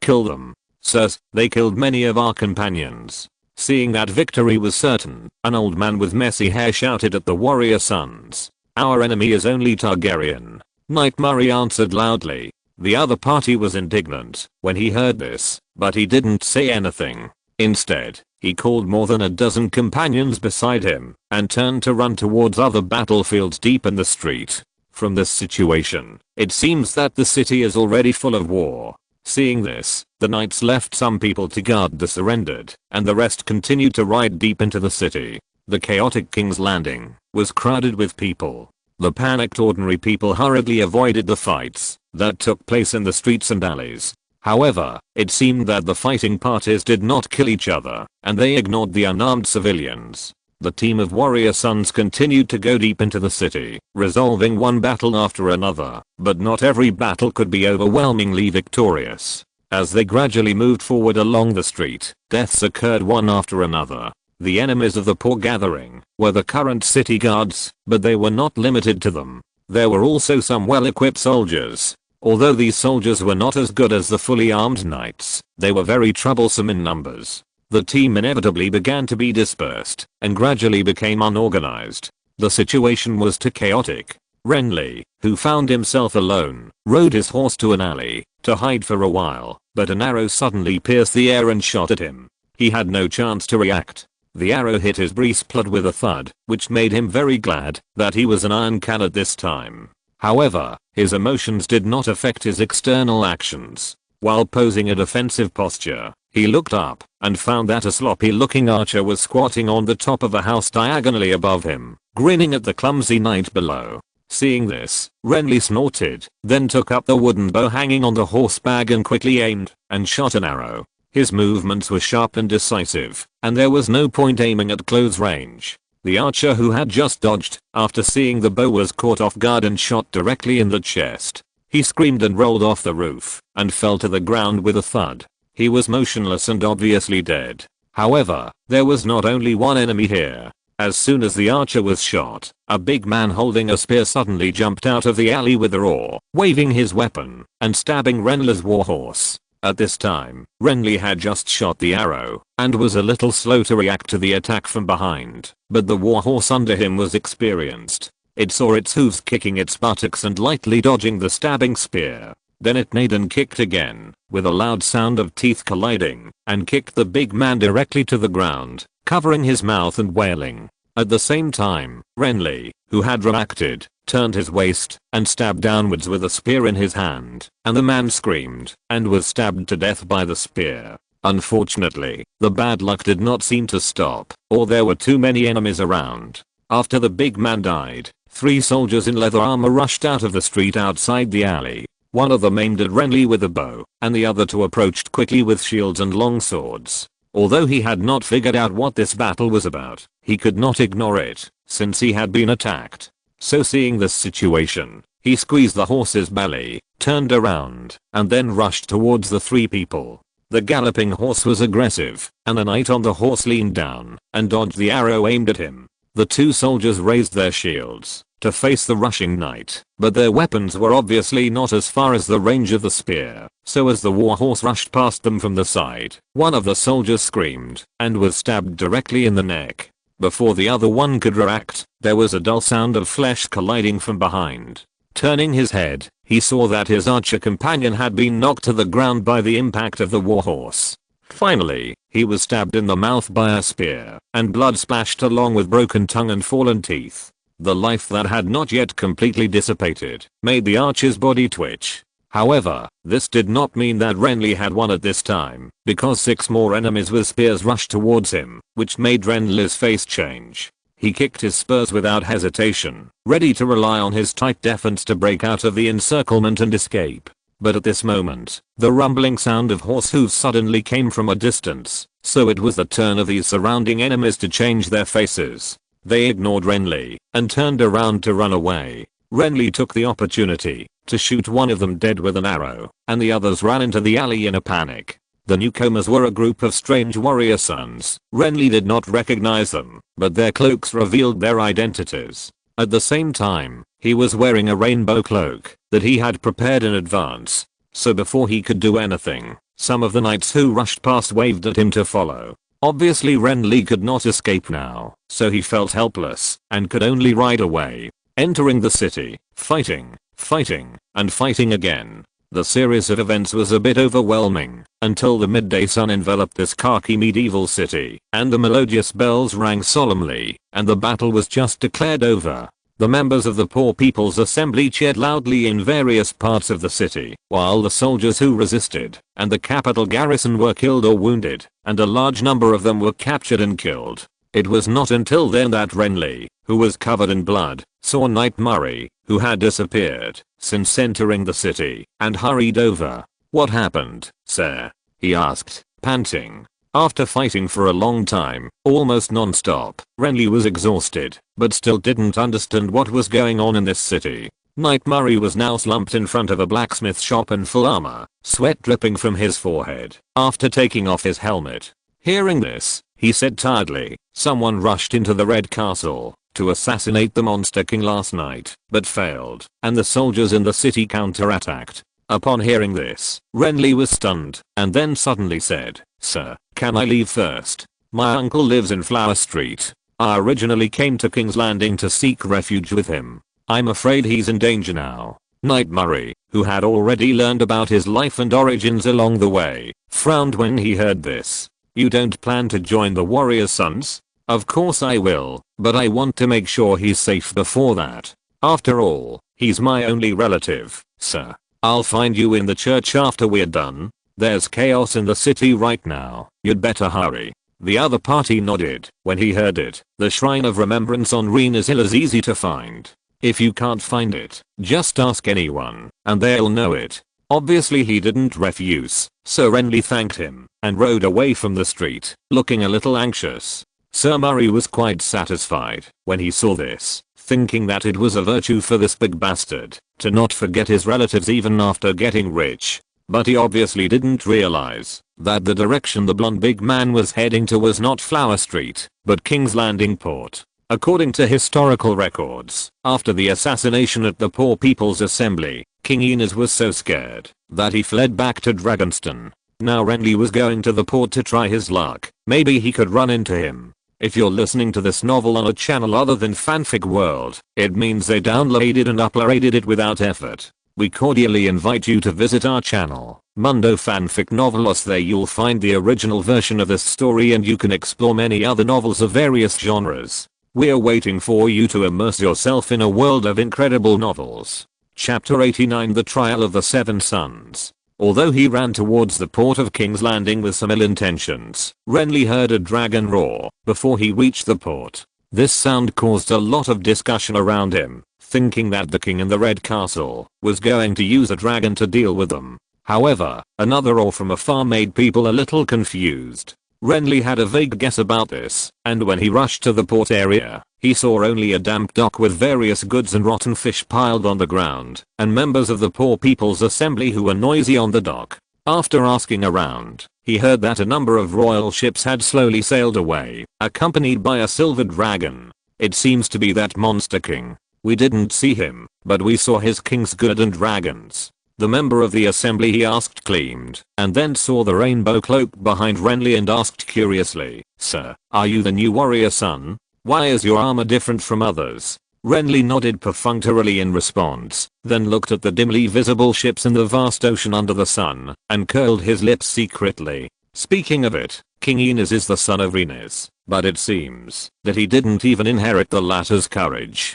He obviously has a dragon, but he was bullied to this extent. He was even scared and fled the capital. I don't know what he was thinking, but he didn't have the heart to be angry about it. Although he was the son of an old friend, this old friend was not the person he had contacted.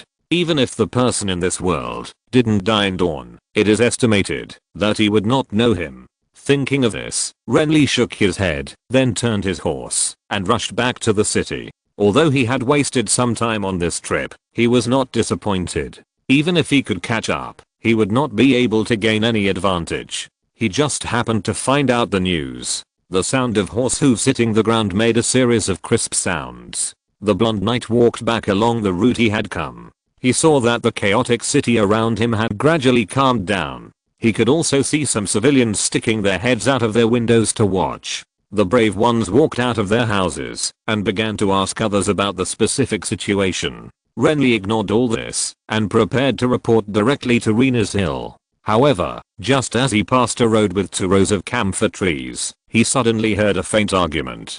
He listened carefully and found that it seemed to be a boy's voice. He subconsciously thought that the aftermath of the chaos in the city had not yet dissipated, so he rode closer to the sound. "That's the necklace my grandmother left behind. You two dirty things, don't touch it." He was slightly startled by the words he heard when he approached. Then he kicked his spurs to speed up. Finally, he found a narrow alley where a sloppy old beggar was tightly holding a bald boy wearing wet velvet expensive clothes to prevent him from moving, while another beggar kept pulling gold-plated buttons and various decorations from him. This was obviously a robbery scene. Renly frowned when he saw this, but before he could do anything, the two beggars who had turned back, because of the sound of horse hooves, stopped their actions immediately, because of the rainbow cloak behind the newcomer, and then abandoned the boy without hesitation and ran away. The boy took the opportunity to pull back a necklace from the old beggar's hand. When he turned around and looked at Renly, he was also stunned, but then he quickly got up and bowed his head to thank Renly. "Thank you, sir. They are so barbaric.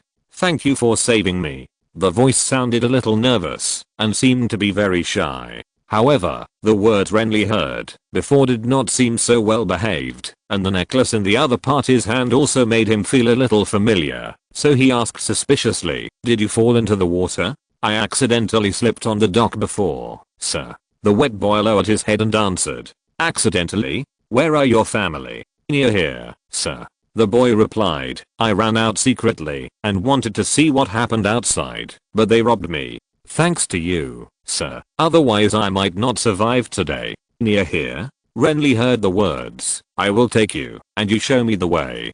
"Thank you, sir, but I can go back by myself." The other party replied with a hint of playfulness in his voice, "I don't believe that such a short distance can encounter robbers twice, sir. King's Landing is not that chaotic, especially with you." This sentence doesn't sound unusual, but Renly has a vague feeling of deja vu, or he seems to see the appearance of himself when he was a child fooling people.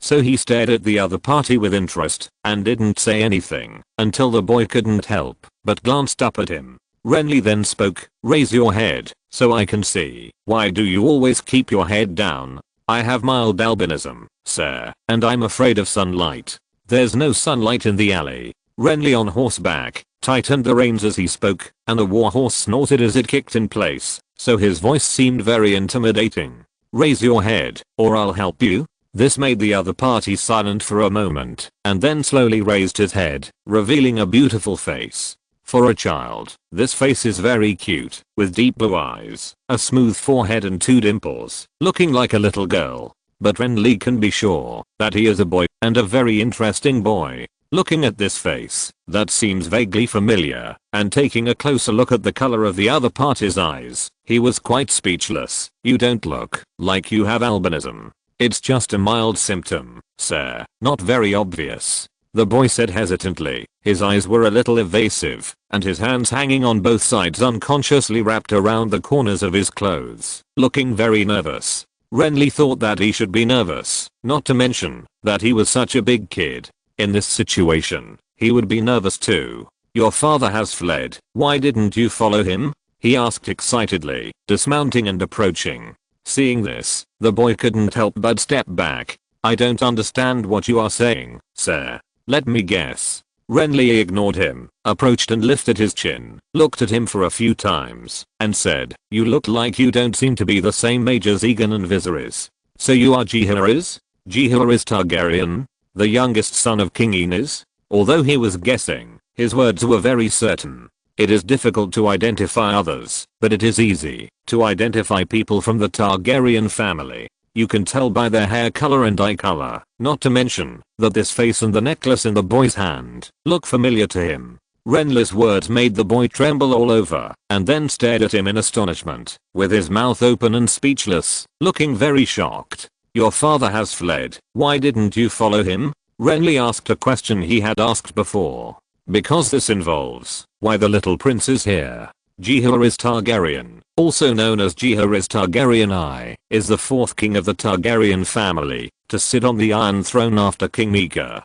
Because he negotiated with the church after his coronation and successfully disbanded the two major armed forces of the church, he was also called the arbitrator Jaehaerys. During his reign, Jaehaerys was wise and intelligent. He unified the laws of the Seven Kingdoms and built a king's road connecting all parts of the country. His reign was also the longest among all the Targaryen kings. Many people believe that his reign was the most prosperous period of the Targaryen dynasty, while the kings after him quickly brought the dynasty to a trough. In short, this boy will be a good king in the future. Renly didn't know much about the childhood of this good king, but no matter how he thought about it, he couldn't figure out why this Targaryen boy in front of him would be alone here and robbed by two beggars. At the same time, his parents had fled by boat not long ago. Is this a hidden event that is not recorded in historical data? Thank you to bookfriend Infiniteix for the 1100 reward. Thank you to Uncle Joel for the 600 reward.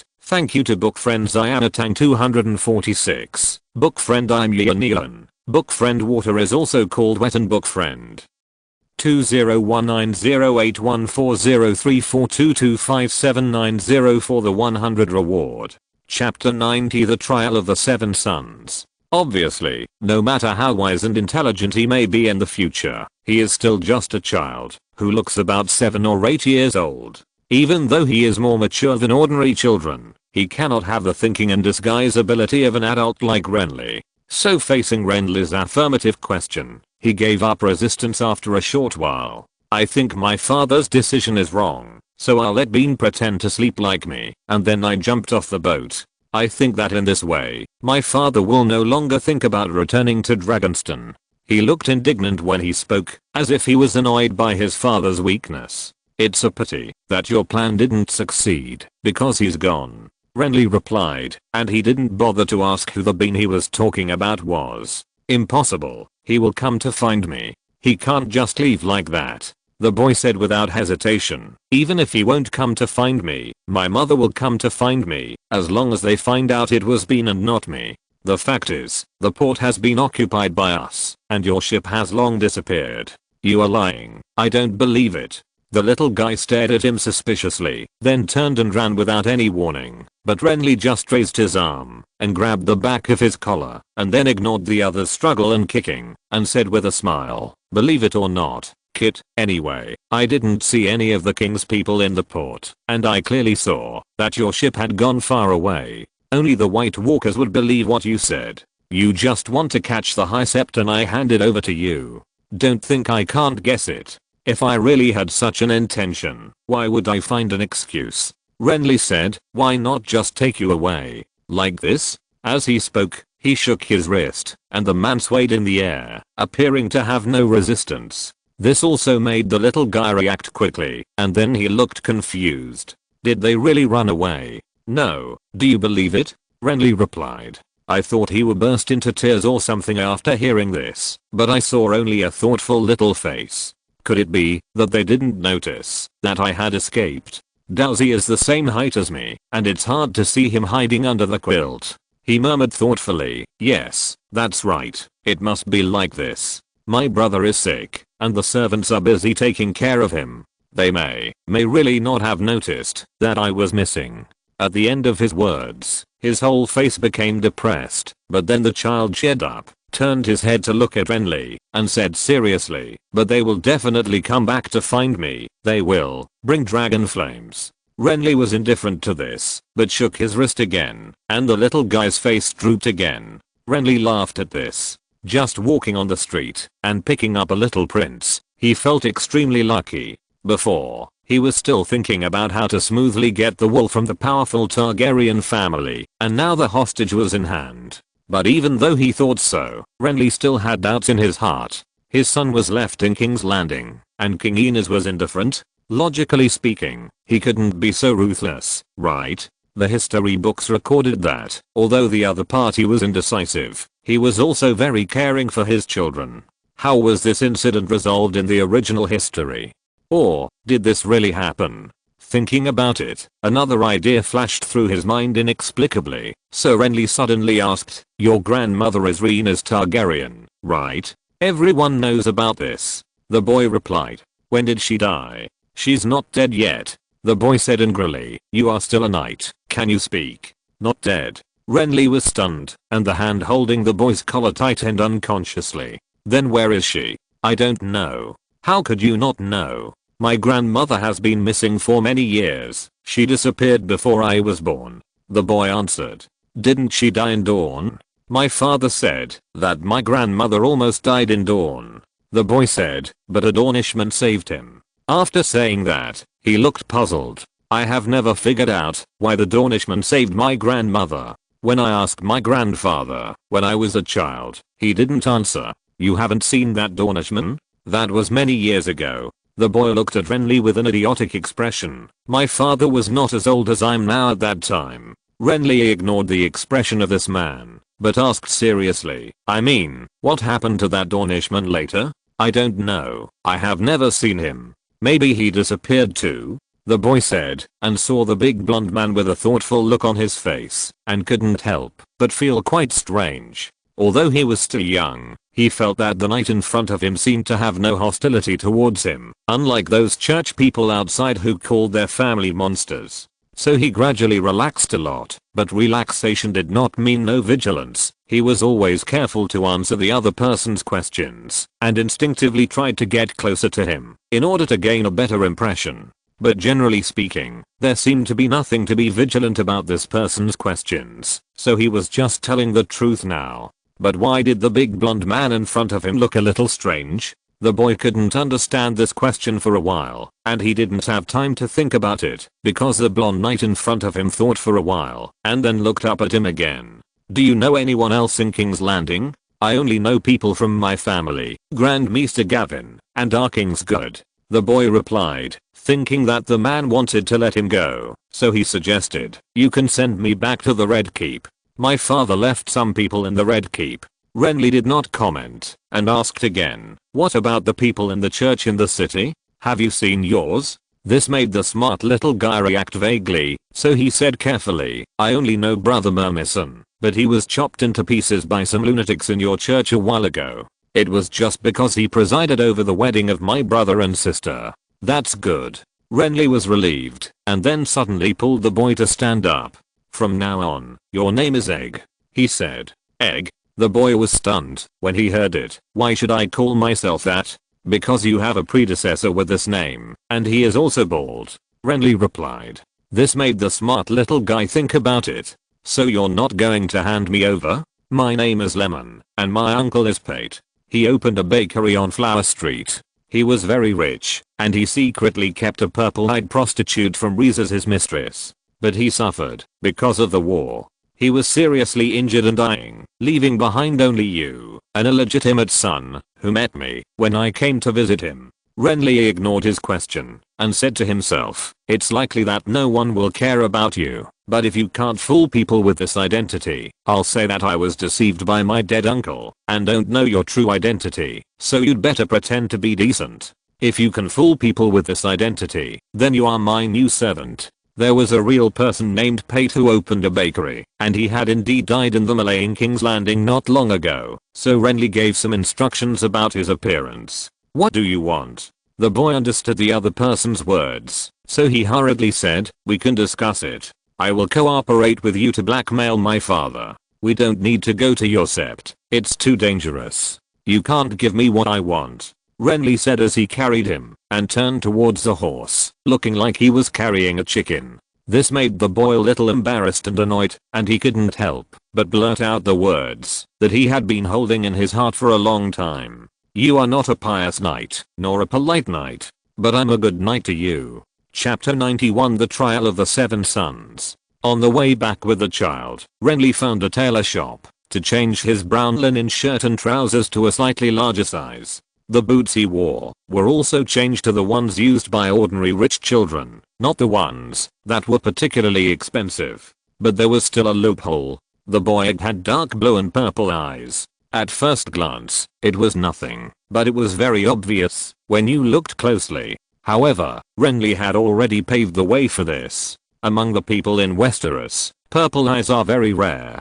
Basically, only the Targaryen family and the Dane family in Dorne, which produced the Sword of the Dawn, have them. But in the free trade city-state across the Narrow Sea, there is a place called Lies. It was originally a place of enjoyment for the dragon kings of ancient Valyria.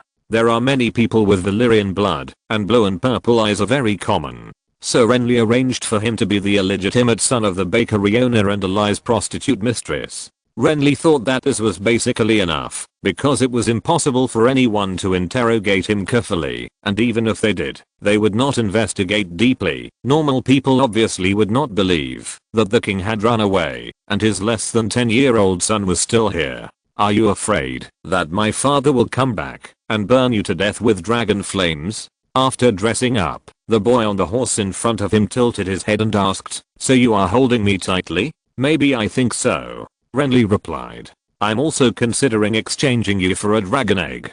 Dragon egg? The boy looked back at him warily when he heard it. We don't have dragon eggs in our family. We only have dragons, and all dragon eggs are used to hatch dragons. Renly had heard similar words before, so he didn't take it seriously. He sat on the horse and walked forward, his eyes intentionally or unintentionally scanning the surroundings. Under the dusk, the city scene after the chaos had a strange sense of tranquility. "Tell me more about your grandmother," he said, after she returned from dawn. "You're very strange," the boy answered, not asking. "Don't the knights of your church know about such a big thing?" "I'm a knight from the Reach," Renly said. "I don't know what happened in King's Landing, but my grandmother has been to the Reach, and she also went there after she returned from dawn." "What did she do there?" "She said there were many gardeners there, and she wanted to hire a group of gardeners to plant flowers in King's Landing to cover up the stench, but later it seemed that the project was too big and it didn't work."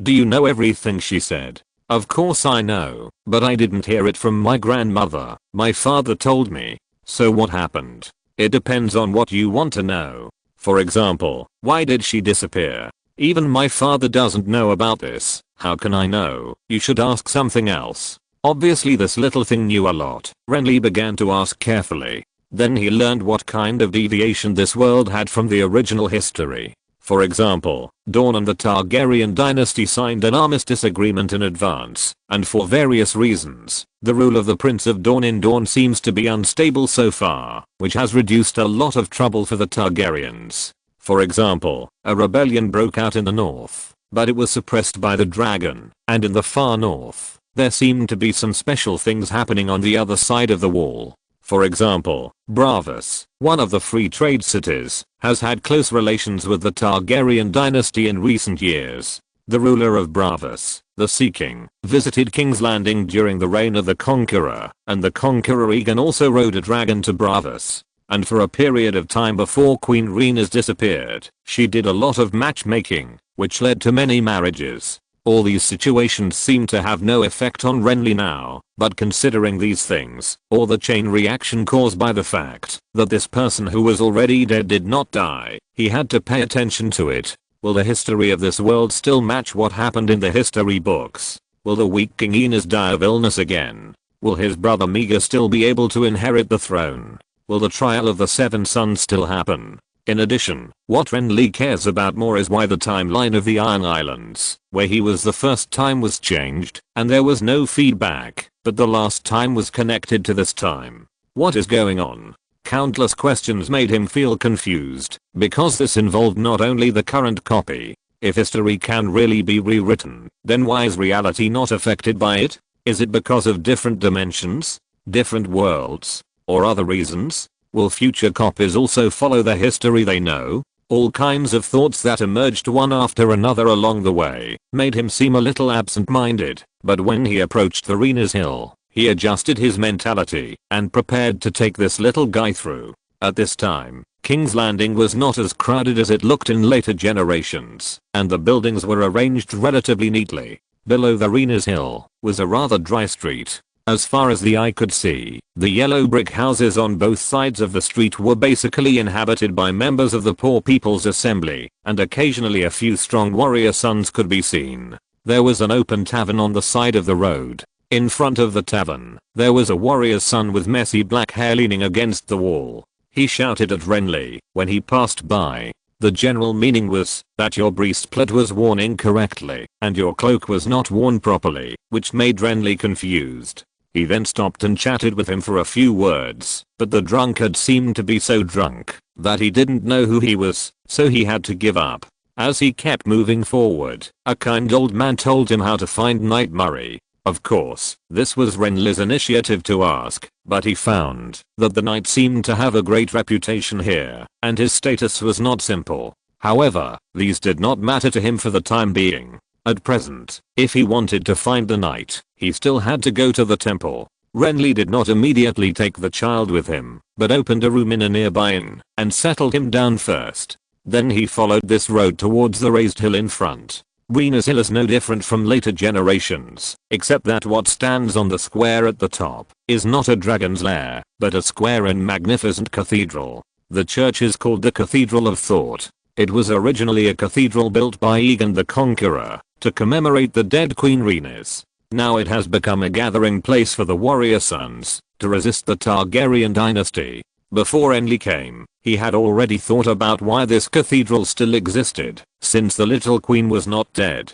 And now he can see it clearly. The cathedral, located deep in the square, has an elegant shape. The building is long and narrow, and extends on both sides. There are one after another sunken human sculptures on the surface walls, which are lifelike, and look full of sacredness. In the center of the square in front, there stands a special fountain pool. There is also a sculpture in the pool. It is a human statue standing in the pool. The left hand is naturally drooping and holding a dagger. The palm of the right hand is open and upright in front of the chest. A trickle of water keeps flowing down from the palm of the hand. This statue looks handsome and straight, carved into a leather armor, with a head of shaggy hair, but a blank face. Thank you to Ouroboros for the 2000 yuan reward, King Gyang Tonghuan for the 1000 yuan reward, and Breathing Free, Meng Yuchen, I'm Yi Yuan and Huan Daoyuan for the 100 yuan reward. Chapter 92, The Trial of the Seven Sons.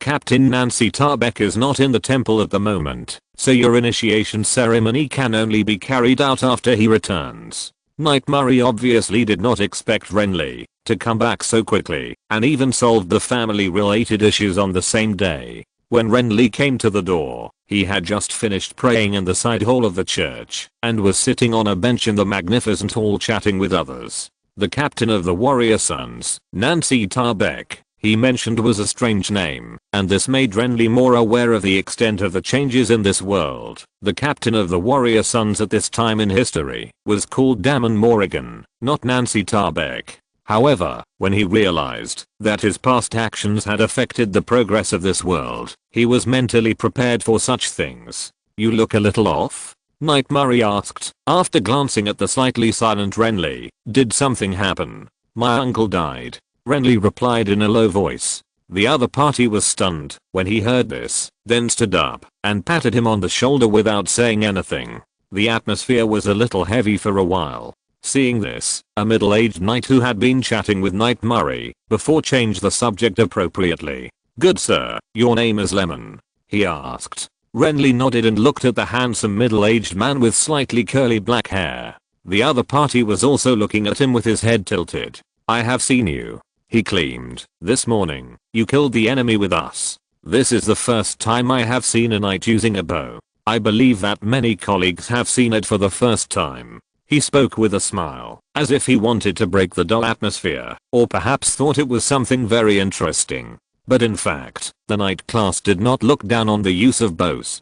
Some knights believed that bows and arrows were weapons used by the weak, and real knights should kill the enemy at close range with real swords and guns. Renly thought that this kind of speech and cognition was stupid, but although the other party was slightly teasing, it did not seem to be mocking. I don't know who you are, sir, he said truthfully. In fact, I probably only know one warrior's son, Sir Murray, and the others. He shook his head, seeming helpless. Seeing this, the other party laughed. Except for their height and body shape, the warrior's sons' armor, cloaks, weapons and emblems are exactly the same. As long as they put on their masks, not to mention the newcomers. Even some old people sometimes can't recognize who is who among their fully armed colleagues. He is the descendant of Knight Laren's bloodline, Knight Murray said at this time. He is also a knight appointed by Knight Laren himself. He is very good at riding, and he still needs training in other aspects. You must take good care of him next, Sir Owen.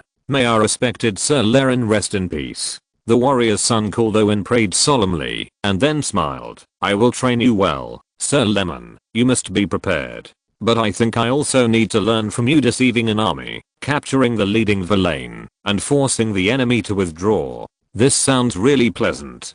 To be honest, I like this story. Only bards like stories. Knight Murray frowned and said unhappily, that's not interesting, Sir Owen. You should understand how dangerous this is. Of course I understand, my good knight. Relax. I mean no harm. And you know, wasn't I a bard before I became a knight? It seems that they have already regarded Renly as their own, and they have no worries when talking. Renly sat beside them and listened quietly for a while. feeling that the atmosphere here seemed quite harmonious. During this period, he talked about his squire problem, and Knight Murray had no objection to this, or it could be said that the squire of the knight was originally decided by the knight himself, and they rarely paid attention to these. The knight named Owen was promoted from a civilian, but he is currently in a high position, basically equivalent to the training officer in the Temple of Thought. Knight Murray believed that Renly still needed training, so he talked about this matter with Knight Owen, who was said to be a bard. At the same time, he asked Renly to live in the temple, because it was more convenient for training. In addition to clergy, there are also servants in the Temple of Thought, or they are not servants, but a kind of volunteer. There are some civilians nearby. They think that helping in the temple is equivalent to serving the gods in heaven.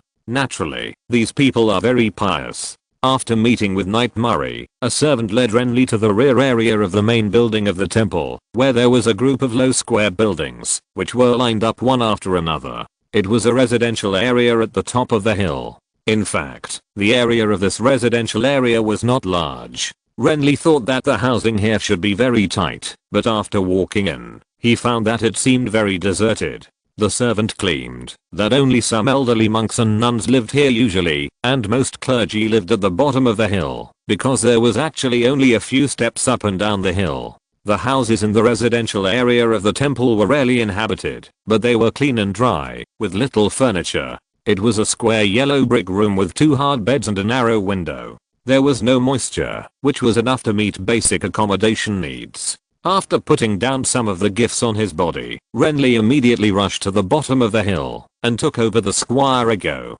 Nothing unexpected happened, except that when Renly arrived at the hotel, the little guy was sneaking around to watch the road conditions outside. Obviously, the little guy was not willing to be with Renly, but he couldn't run away anywhere. The church was armed all around, and after his father ran away, the entire King's Landing basically fell into the hands of the church, and even the Red Castle seemed to have been captured.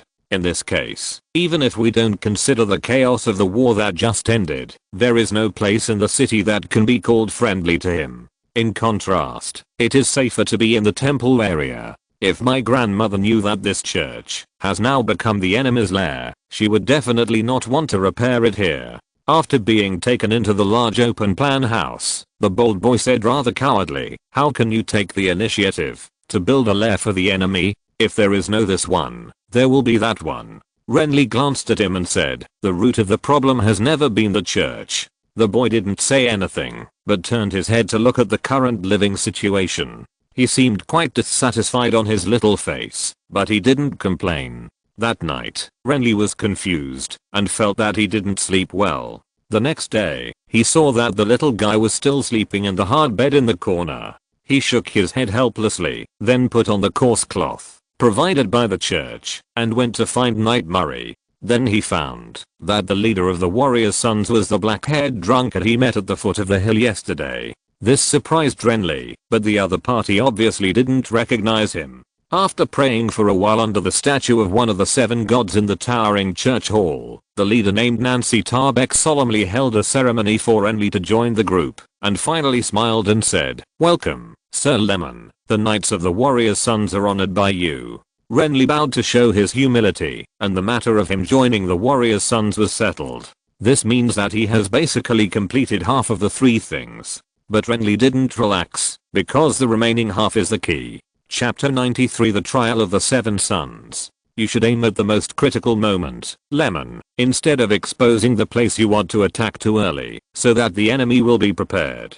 You have to know that the enemy will also do the same thing when you defend while attacking. A good knight will make it impossible for the enemy to defend against his charge. The words "on the training ground" were accompanied by the sound of horses kicking, and the crisp collision sounds and the creaking sounds of the bearings also appeared regularly. On the flat square covered by the sun, a fully armed knight was riding his horse and charging back and forth around a long spear target with a rotating axis. The knight was wearing dark green armor and holding a training lance in his hand. Whenever he rushed towards the T-shaped spear target, the top of the lance in his hand would hit the round bullseye on the edge of the long strip. The force brought by the collision would make the long target rotate instantly, and the iron chain on the tail swing would also suddenly cut through the air and hit the knight on horseback. then it would either sweep into the empty space or hit the armor, making a series of dull sounds. At the edge of the training ground, the Baratheon knight was watching Renly's performance not far away with his arms crossed. The white linen clothes with trumpet sleeves made him look gentle and refined. At first glance, he seemed like an artistic poet, rather than a church knight. In addition to the sense of balance on horseback, the arm strength and the degree of clamping the lance when charging with a lance are also critical, which can affect the impact of the weapon in your hand, but this can only be obtained through years of training. Lemon, your body is very strong, but your arms have not been specially trained. Your strength is actually very ordinary among knights. He observed and taught, while opening his mouth. Renly listened with his ears erect and silently remembered these, or changed his attack strategy according to his words. After repeated training, it was already noon. Finally, at the call of Knight Owen, Renly galloped over. The action of turning over and dismounting was accompanied by the sound of armor friction and creaking. With the help of the other party, the blonde knight took off the knight's full helmet on his head, and sweat splashed out immediately. Knight Owen smiled because of this. Good practice, Sir Lemon, you have great talent. Renly smiled when he heard this, and after a chat and some questions, this practice was temporarily over. The days in the temple seemed to be no different from the days on the way to King's Landing, all repeated training, and training. There were actually not many knights receiving training in the training ground, because most of the warrior sons were already mature knights, and did not need additional training except for daily physical training and skill proficiency. The knights' squires were naturally trained by their respective knight masters. Renly's situation was still rare, so he enjoyed the treatment of a noble who was specially taught. In addition to daily training, he also had to pretend to pray in the temple every day with other warrior sons. Although Renly did not even remember all the prayers of the church, this was not important, because the prayers here were silently recited in the heart. In addition, there has been no news about the Targaryen royal family on Dragonstone.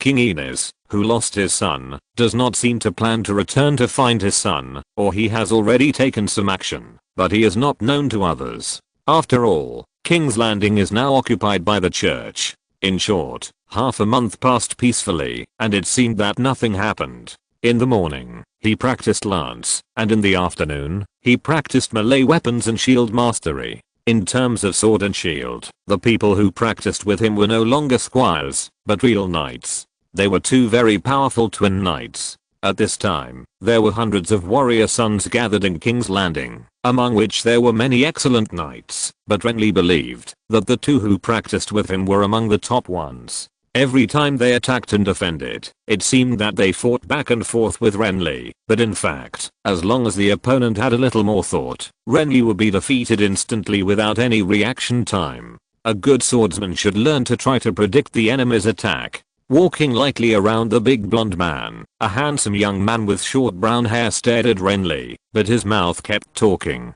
You can use your sword to listen, or you can identify it, based on the enemy's movements. There are many ways. As he spoke, he suddenly rushed forward, and the weapons held in both hands slashed forward at the same time. He looked fierce. Renly saw this, and hurriedly raised his sword to block, but the opponent withdrew his attack in an instant. I'm good at using the opponent's instinct to actively guide, which is equivalent to another way of prediction. The brown-haired young man put away his sword and stood up, pausing to explain, but you must be cautious when using this kind of feint. If you are not careful, you may really be suppressed. After speaking, seeing Renly nodding thoughtfully, he suddenly blinked and asked a question that was irrelevant. Okay, today's training ends here. Now it's time to answer questions. Sir Lemon, am I Alman Caswa or Amon Caswa? You are Alman Caswa, Renly answered helplessly after hearing this. Are you sure? The other party asked with narrowed eyes. Of course I'm sure. Why are you so sure? It was Alman yesterday, and it's still Alman today. This doesn't conform to the rules. The brown-haired young man looked serious, as if he was giving a warning, but Renly just laughed at this. Because I deliberately left a mark on the back of your collar yesterday, and you obviously don't have the habit of washing clothes all the time. This made the other party stunned, and then he raised his hand to touch the back of his head, and found that the collar there had been cut at some point, so he couldn't help but laugh and curse. What a cunning guy. Lemon. I'll eat a few of your lemons to vent my anger later. Renly shrugged when he heard this. There are two people training with him. One is Almond Casway in front of him, and the other is Ammon Casway, a pair of twins. At first, Renly thought that the two were the same person, because they looked and dressed exactly the same, but later he found out the truth. The two brothers changed one person every other day, and seemed to regard sparring with Renly as a kind of entertainment, and they were also very interested in when Renly could really tell which of the two brothers was which. Obviously, the twin warrior sons have some eccentric personalities, but they are also very interesting. During this period of time, because of the training contact, they often invited Renly to drink, and Renly was happy to learn from the two brothers. Today he was also invited, but there was an important thing to do later, so he declined. That was related to whether he could win the trial of the 7 sons. Thank you Liu Zippy for the 1000 reward. Thank you Disease and Rose, Koshioning and King Base CP for the 500 reward. Thank you Sanchi is Hey, Wieland. 2010092715161425 An 2019081403422579 for the 100 reward. Chapter 90 for the trial of the 7 sons. That's a good idea, sir, but I'm not sure if it can be done. In a blacksmith shop on Steel Street in King's Landing, a short and strong old blacksmith answered thoughtfully, after listening to the words of the big blonde man opposite. I have never heard of this casting method of adding fixed accessories to the breastplate, so I need to try it. Does it cost money? No, sir. The church has provided you with the material costs and remuneration I need, but if you are in a hurry to use the armor, then I suggest you consider renting a ready-made one from me first. Yes, we have all kinds of armor accessories that are made, and we also have ones that match your body shape. Not too urgent. Renly shook his head when he heard this. In fact, he was a little short of money. He is now participating in designing his own armor. After joining the Son of Warrior, he is qualified to be equipped with standard knight armor. Because he needs to measure his height, shoulder width, head size and other factors, Renly can directly contact the casting blacksmith. But because there are too many knights in the city recently, the blacksmith is very busy and only now has the time to really start making it for him. Renly therefore proposed his own idea, or rather, proposed a kind of equipment that was popular among the knight class in the era more than 200 years later on the Westeros continent, the lance stand. In ancient times, the lance charge could only be clamped by the arm to hold the knight's lance, relying on the arm strength to fix it. But no matter how great the strength of the human body is, it will eventually be limited. At the moment of collision, the arm will always unconsciously lean back and then be unloaded with a lot of power. But if this lance stand and the matching gun ring are added, then it is not just the arm that fixes the lance, but the recoil force can also be spread to the knight's entire body, allowing the entire person's muscle group to bear this impact, rather than just the arm. In this way, whether it is the power of the charge or the difficulty of the knight's mastery of the lance, it is different. Renly noticed this, since he was training on the way to King's Landing. He found that there was no such inconspicuous but crucial armor accessory in the current era, so he used it as a great weapon for his victory, or an important way to make up for his shortcomings. The blacksmith in front of him was experienced. He almost guessed the use of this thing after hearing Renly's words, but he was also very cautious, although in Renly's opinion, this thing was actually very easy to make. Renly didn't want to rent the armor, and the short and strong blacksmith didn't care about it. Instead, he said, "It may take a long time, sir. I will ask my son to inform you after the casting is completed." Renly nodded and said, "I hope Master Derry can keep it secret. Of course, I'm a believer in God and a very principled person." The old blacksmith said without hesitation, "You can see that the church only customizes armor from me. And you have to know, sir, my son is also a warrior's son, and we both understand honor." This made Renly stunned, but the other party smiled and shouted towards the back room of the blacksmith shop, and a bald man with dark skin came out from behind the blackened curtain in a short while. "Father, what's the matter? This is Sir Lemon, come and meet him." As soon as the old blacksmith finished speaking, the bald man looked at Renly, and after a brief look, he couldn't help but smile. "May the gods bless you, Sir Lemon, I've heard about you. Am I so famous? Renly was surprised, and the other party explained, I'm responsible for guarding the 2 captives you captured from the river. One of them always said that you are a monster, a merman. He said all day that you look crazy. As he said that, the bald young man grinned. I'm really curious about how you scared him like that. Maybe the person in charge of the interrogation on the way was a little too radical. Renly replied after hearing this, and then after chatting with the blacksmith's son named Dane for a few words, he took his leave and left.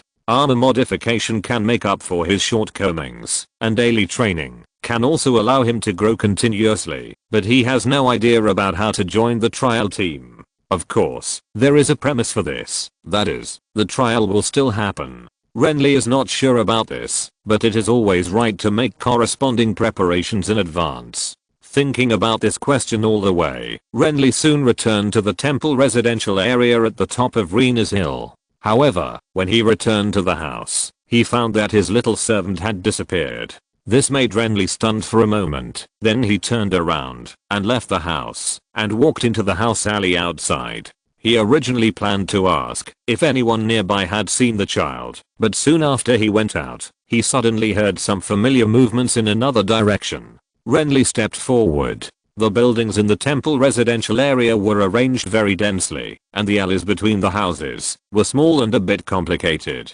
However, after living here for a while, this complexity became much simpler. As he continued to move forward, the sound became more and more obvious, as if a child was arguing with a woman.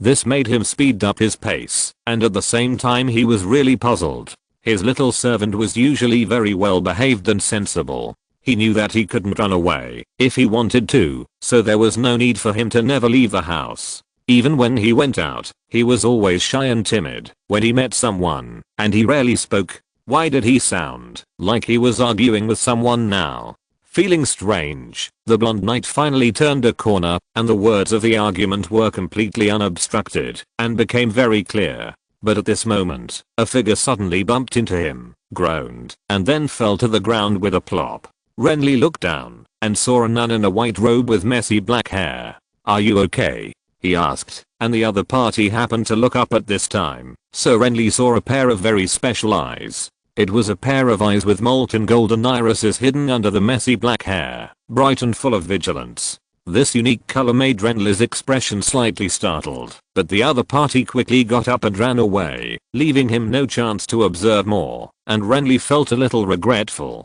Then he suddenly saw a leaf necklace inlaid with agate left on the ground, where the nun fell in front of him. Renly frowned at this, then bent down to pick up the precious necklace, and looked up at the direction where the noise came from. Under the shadow of the wall, Ekin, a boy in a coarse cloth, was arguing with a middle-aged nun with a nun scarf on her head. His face was serious and his words were righteous. "No matter what, it's wrong for you to slap someone. If you make a mistake, you must be punished, child. This is the rule that the gods have warned us to abide by." "Then tell me what she did wrong, good nun." "I can't tell you, child. Which knight's squire are you? I want to talk to him," the nun said, and saw Renly coming up, so she asked hurriedly, "Sir, is this boy your squire?" Renly nodded in response. "Then you must discipline him well. Impulsiveness is not a quality that a qualified servant should have. It was obviously you who was beating people. Why do you blame me for being impulsive?"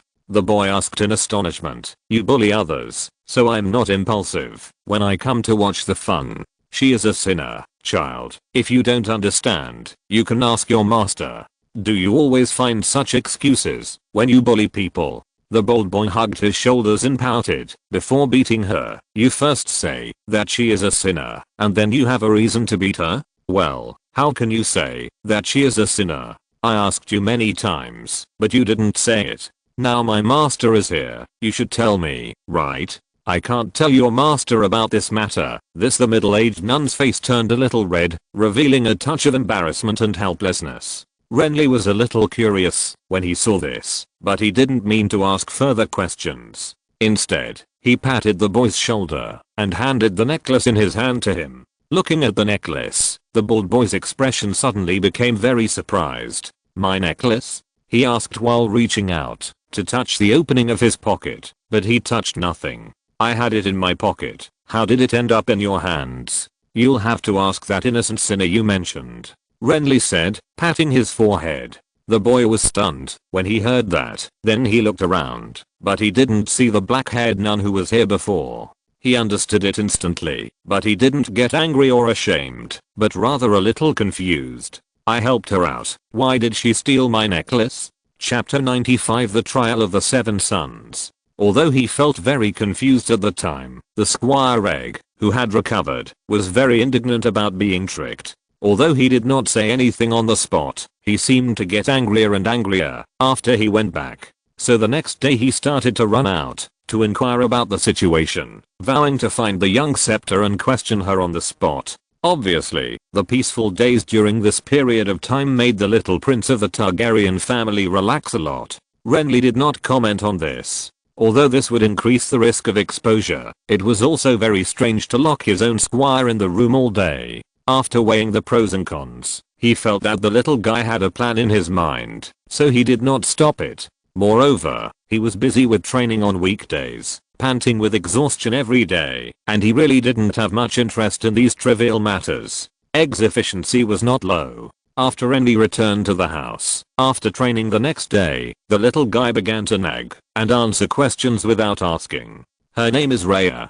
The boy, who was sitting on the dirt floor of the house and cleaning his mail with a sand bucket, couldn't help but say when Renly came back, she grew up here and lived not far from us. No parents? Renly asked, taking off the sword from his waist and placing it at the foot of the wall. I heard she was an orphan. Egg replied, an old man adopted her, and then the old man died. As he said that, he wrinkled his nose. I heard that she was pissed to death by the mute. Mute? Yes, sir, she is a mute, the boy said, with a look of contempt on his face. She is mute, weird, and very bad. She always likes to steal people's things. I think about it, sir. Let's not go to her to question her. You can't expect a mute to apologize, right? Obviously, the necklace incident has made him completely disgusted with the nun named Rhea, and his tone seems to be very impolite. However, Renly had no intention of questioning him. He just nodded when he heard the words. He felt that he might be a very strange person, but he didn't care much. After all, there were many strange people in the world. However, the boy's nagging words unconsciously attracted his attention. But she is really a very bad person, sir. Not only does she love to steal things, she also loves to cause destruction, likes bugs, dislikes sunlight, and is sneaky all day long. It is said that wherever she goes, bad things will happen. I guess this is a curse. Do you know what the curse is, sir? Is it true? Renly ignored the boy's last question, but asked thoughtfully, wherever she goes, bad things will happen. There was a fire in King's Landing in the early years. The boy nodded and said, I still remember that fire. Many people were burned to death. The nun said it was caused by her running away. In addition to this, there was a riot in Flea Bottom, and many people died. I don't know about this, but I heard that it happened after she appeared there. If that's the case, why didn't bad things happen in the cathedral? Maybe it's because of the gods in heaven. The boy answered without hesitation. Do you believe in God? Renly glanced at him strangely. My father believed, and so did my grandfather. Why shouldn't I? The boy said, but this has nothing to do with the church. I don't think the church can represent the gods in heaven. Renly shrugged and didn't respond. The boy didn't say anything more, but changed the subject and said, Sir Lemon, do you think my father sent someone to save me? It should be. Renly replied, but the situation in King's Landing is special now. Even if someone is sent, he can't be too obvious, so the possibility of you being found is very low. He said this without any concerns, and he was not afraid that the little guy would just run away. Although he had always thought of using the little guy to exchange for dragon eggs, this idea was not strong. Rhaenys was an old friend of his, and although Renly didn't have the same feelings that she had for him, he also regarded her as a friend. Facing the descendants of this friend, it was difficult for him to have too much utilitarianism, especially when he was in the Rhaenys Island inside this sanctuary of remembrance. After a long period of contact, the boy could obviously discover some of the attitudes of the blonde knight, so he gradually let down his guard against him. especially recently, after he found that his parents had not come to look for him at all. He became more honest. It was different from the situation at the beginning, when he would talk back at every turn. Now he could take the initiative to help clean the male armor, which was a proof, but this was actually what a squire should do.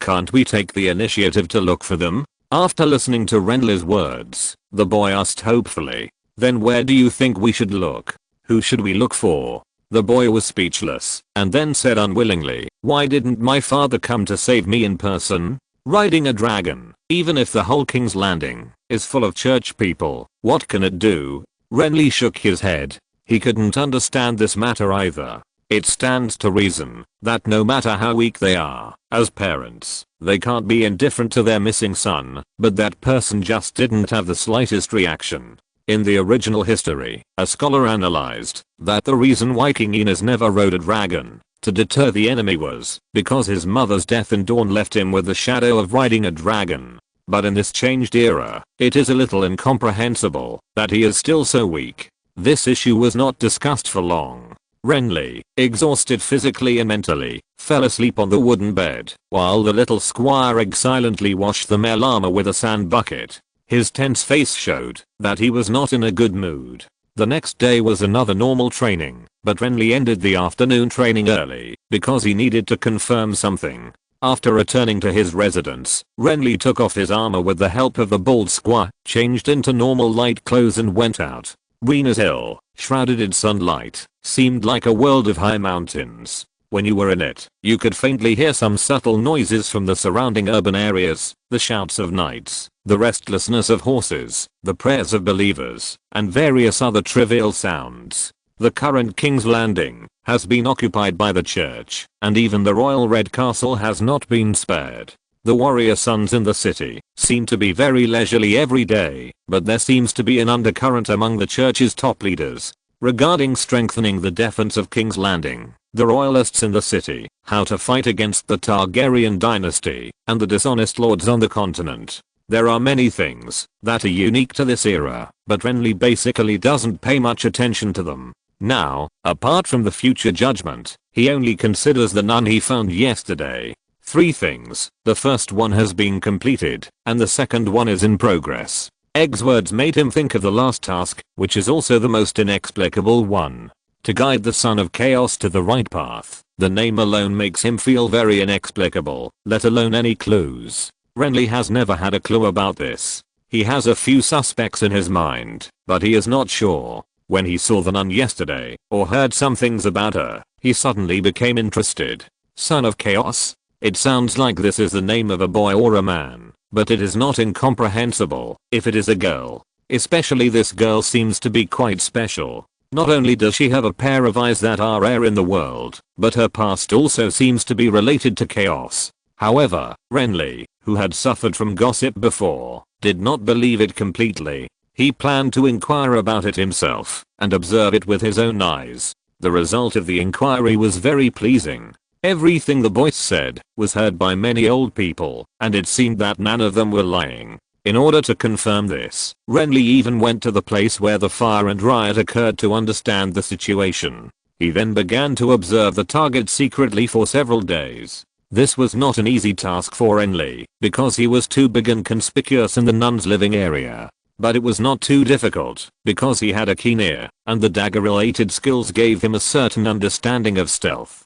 So relying on this, he discovered many interesting signs one after another. For example, the nun named Rhea seemed to love stealing things. She looked well behaved and lonely when she sat quietly on the bench in the square in front of the church, but she would always look at the various beautiful accessories worn by others when she was hiding. She even reached out to touch them a few times, but she failed because of the vigilance of others against her. For example, she liked to destroy everything that was originally intact around her. She would scratch and cripple a flat and solid table. She would often touch the beautiful flowers in the flower bed. She even dug holes in the walls of the houses that were sheltered from the wind and rain in the residential area. Every time she passed by, she would stuff insects into them or use them to peek. She seemed to have a suicidal tendency. Occasionally, when she passed by a well, she would stop and look inside for a while. she would often pick up a stone or something and hit her forehead.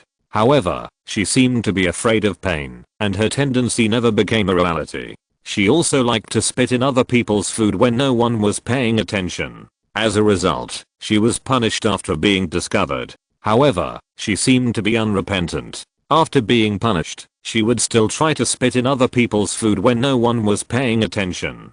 God knows why she was so idle when other nuns were obviously very busy. None of the nuns living around her liked the dumb nun. Everyone who met her had a contemptuous and indifferent attitude. No one was willing to live with her, and she did not give her any warmth as a companion. But Renly felt that this was all the fault of the dumb nun. By the time he eavesdropped, it was already dark night, and the nuns had gone home.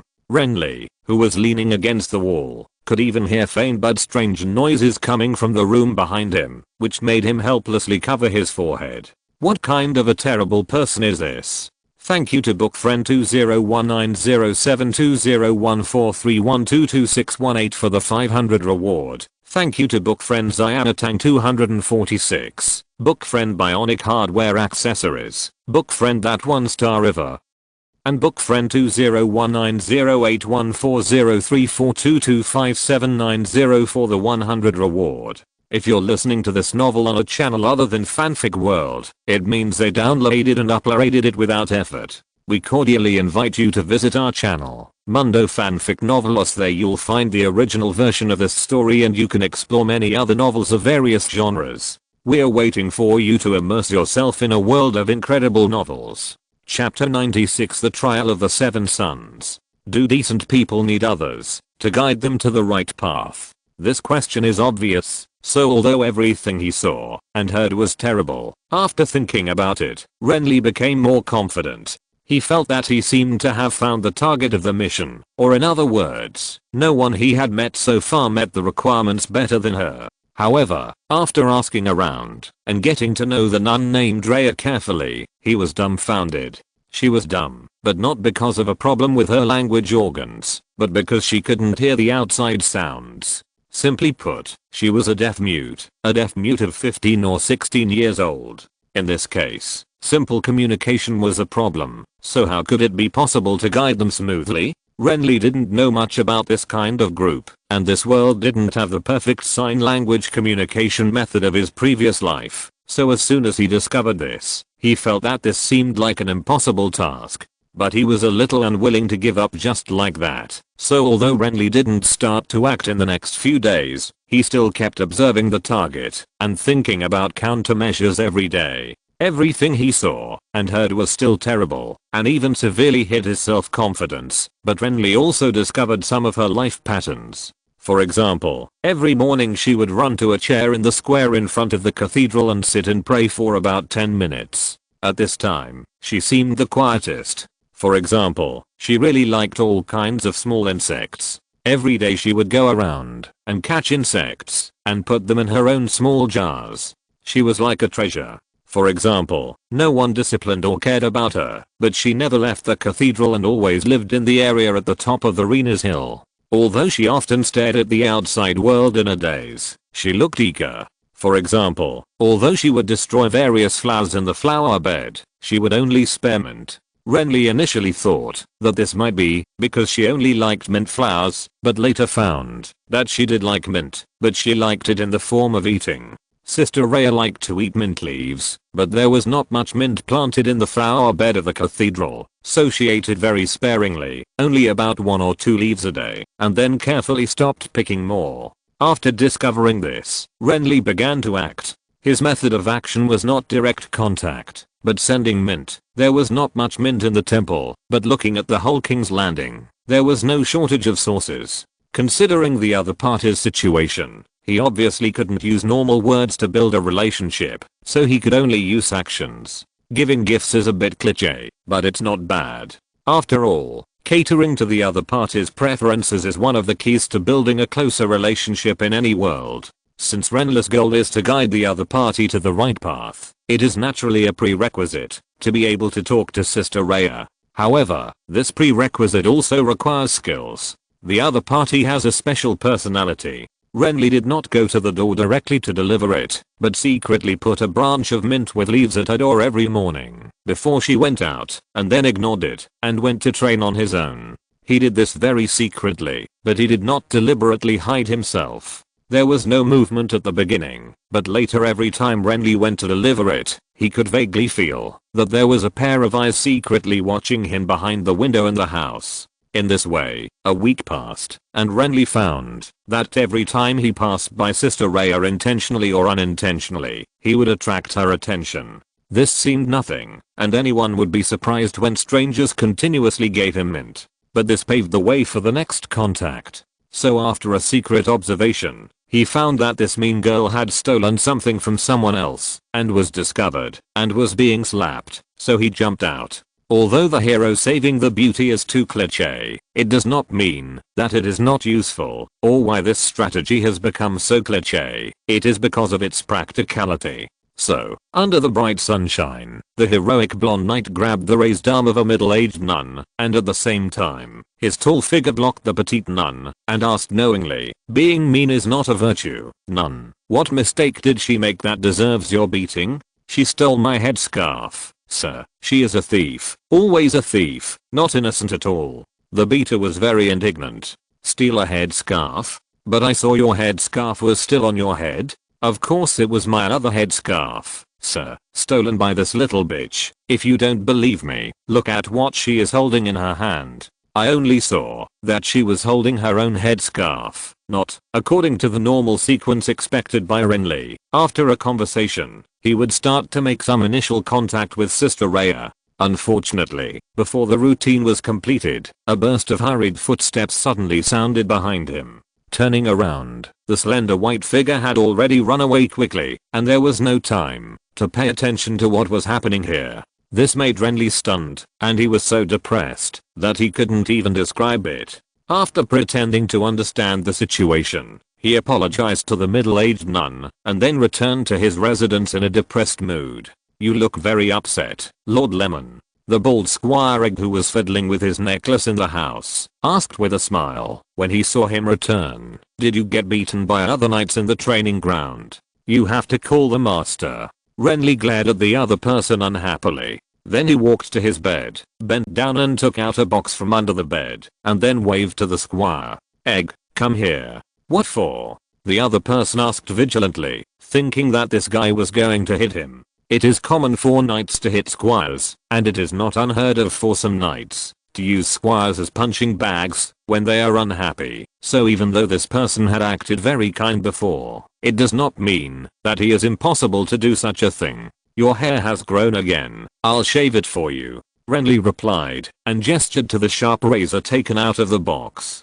The other party said oh after hearing this, ran out and wiped his forehead with soapy water, and then walked in front of the blonde knight obediently. Renly's shaving skills were obviously not very proficient, and he even accidentally shaved a cut on the other party's forehead. But apart from a muffled groan, the little guy did not express any dissatisfaction, and stood there quietly, looking very well behaved. This made Renly sigh secretly, thinking that it would be great if his mission target could be as worry-free as this person. He has not caused any trouble since he was captured. Is there any better prisoner in the world than him? I suspect my father had an accident. Feeling his head being constantly moved back and forth, the boy suddenly said, "Otherwise he wouldn't be so quiet." Renly didn't say anything after hearing this, but the other party spoke again. "He has a soft temper and always wants to please everyone. He hopes to be respected by people like my grandfather, but that doesn't mean he is really weak. He loves us very much."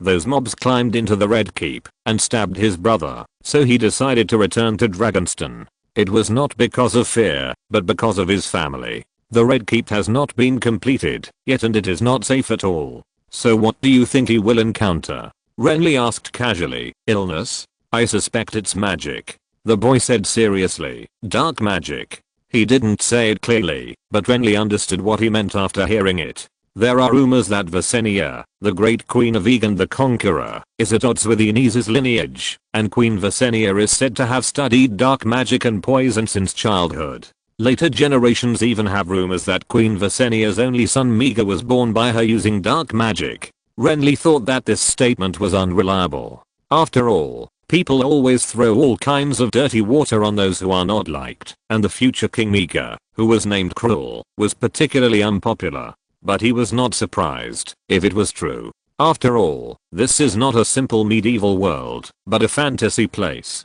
The two did not say anything else. Renly was thinking about his own things silently, and the boy seemed absent-minded. The night fell quietly outside. After shaving his head, the two prepared to go to bed. The boy was too young, and his thoughts came and went quickly. He snored in the small bed in the corner after a while. Renly, who was lying on the wooden bed on the other side, did not fall asleep because he was still thinking about his own things. As a result, he suddenly heard a soft footsteps approaching slowly outside the house. With a thought, he pretended not to notice anything unusual and lay there honestly pretending to sleep. As a result, Renly felt that a line of sight was peeping cautiously outside the narrow window of this room. Chapter 97 The Trial of the Seven Sons. The shape and layout of the houses in the residential area of the temple are generally simple. The only window is narrow and long, not very eye-catching, but the moonlight is pouring in from the window, shining on the dirt floor of the house, leaving a light spot.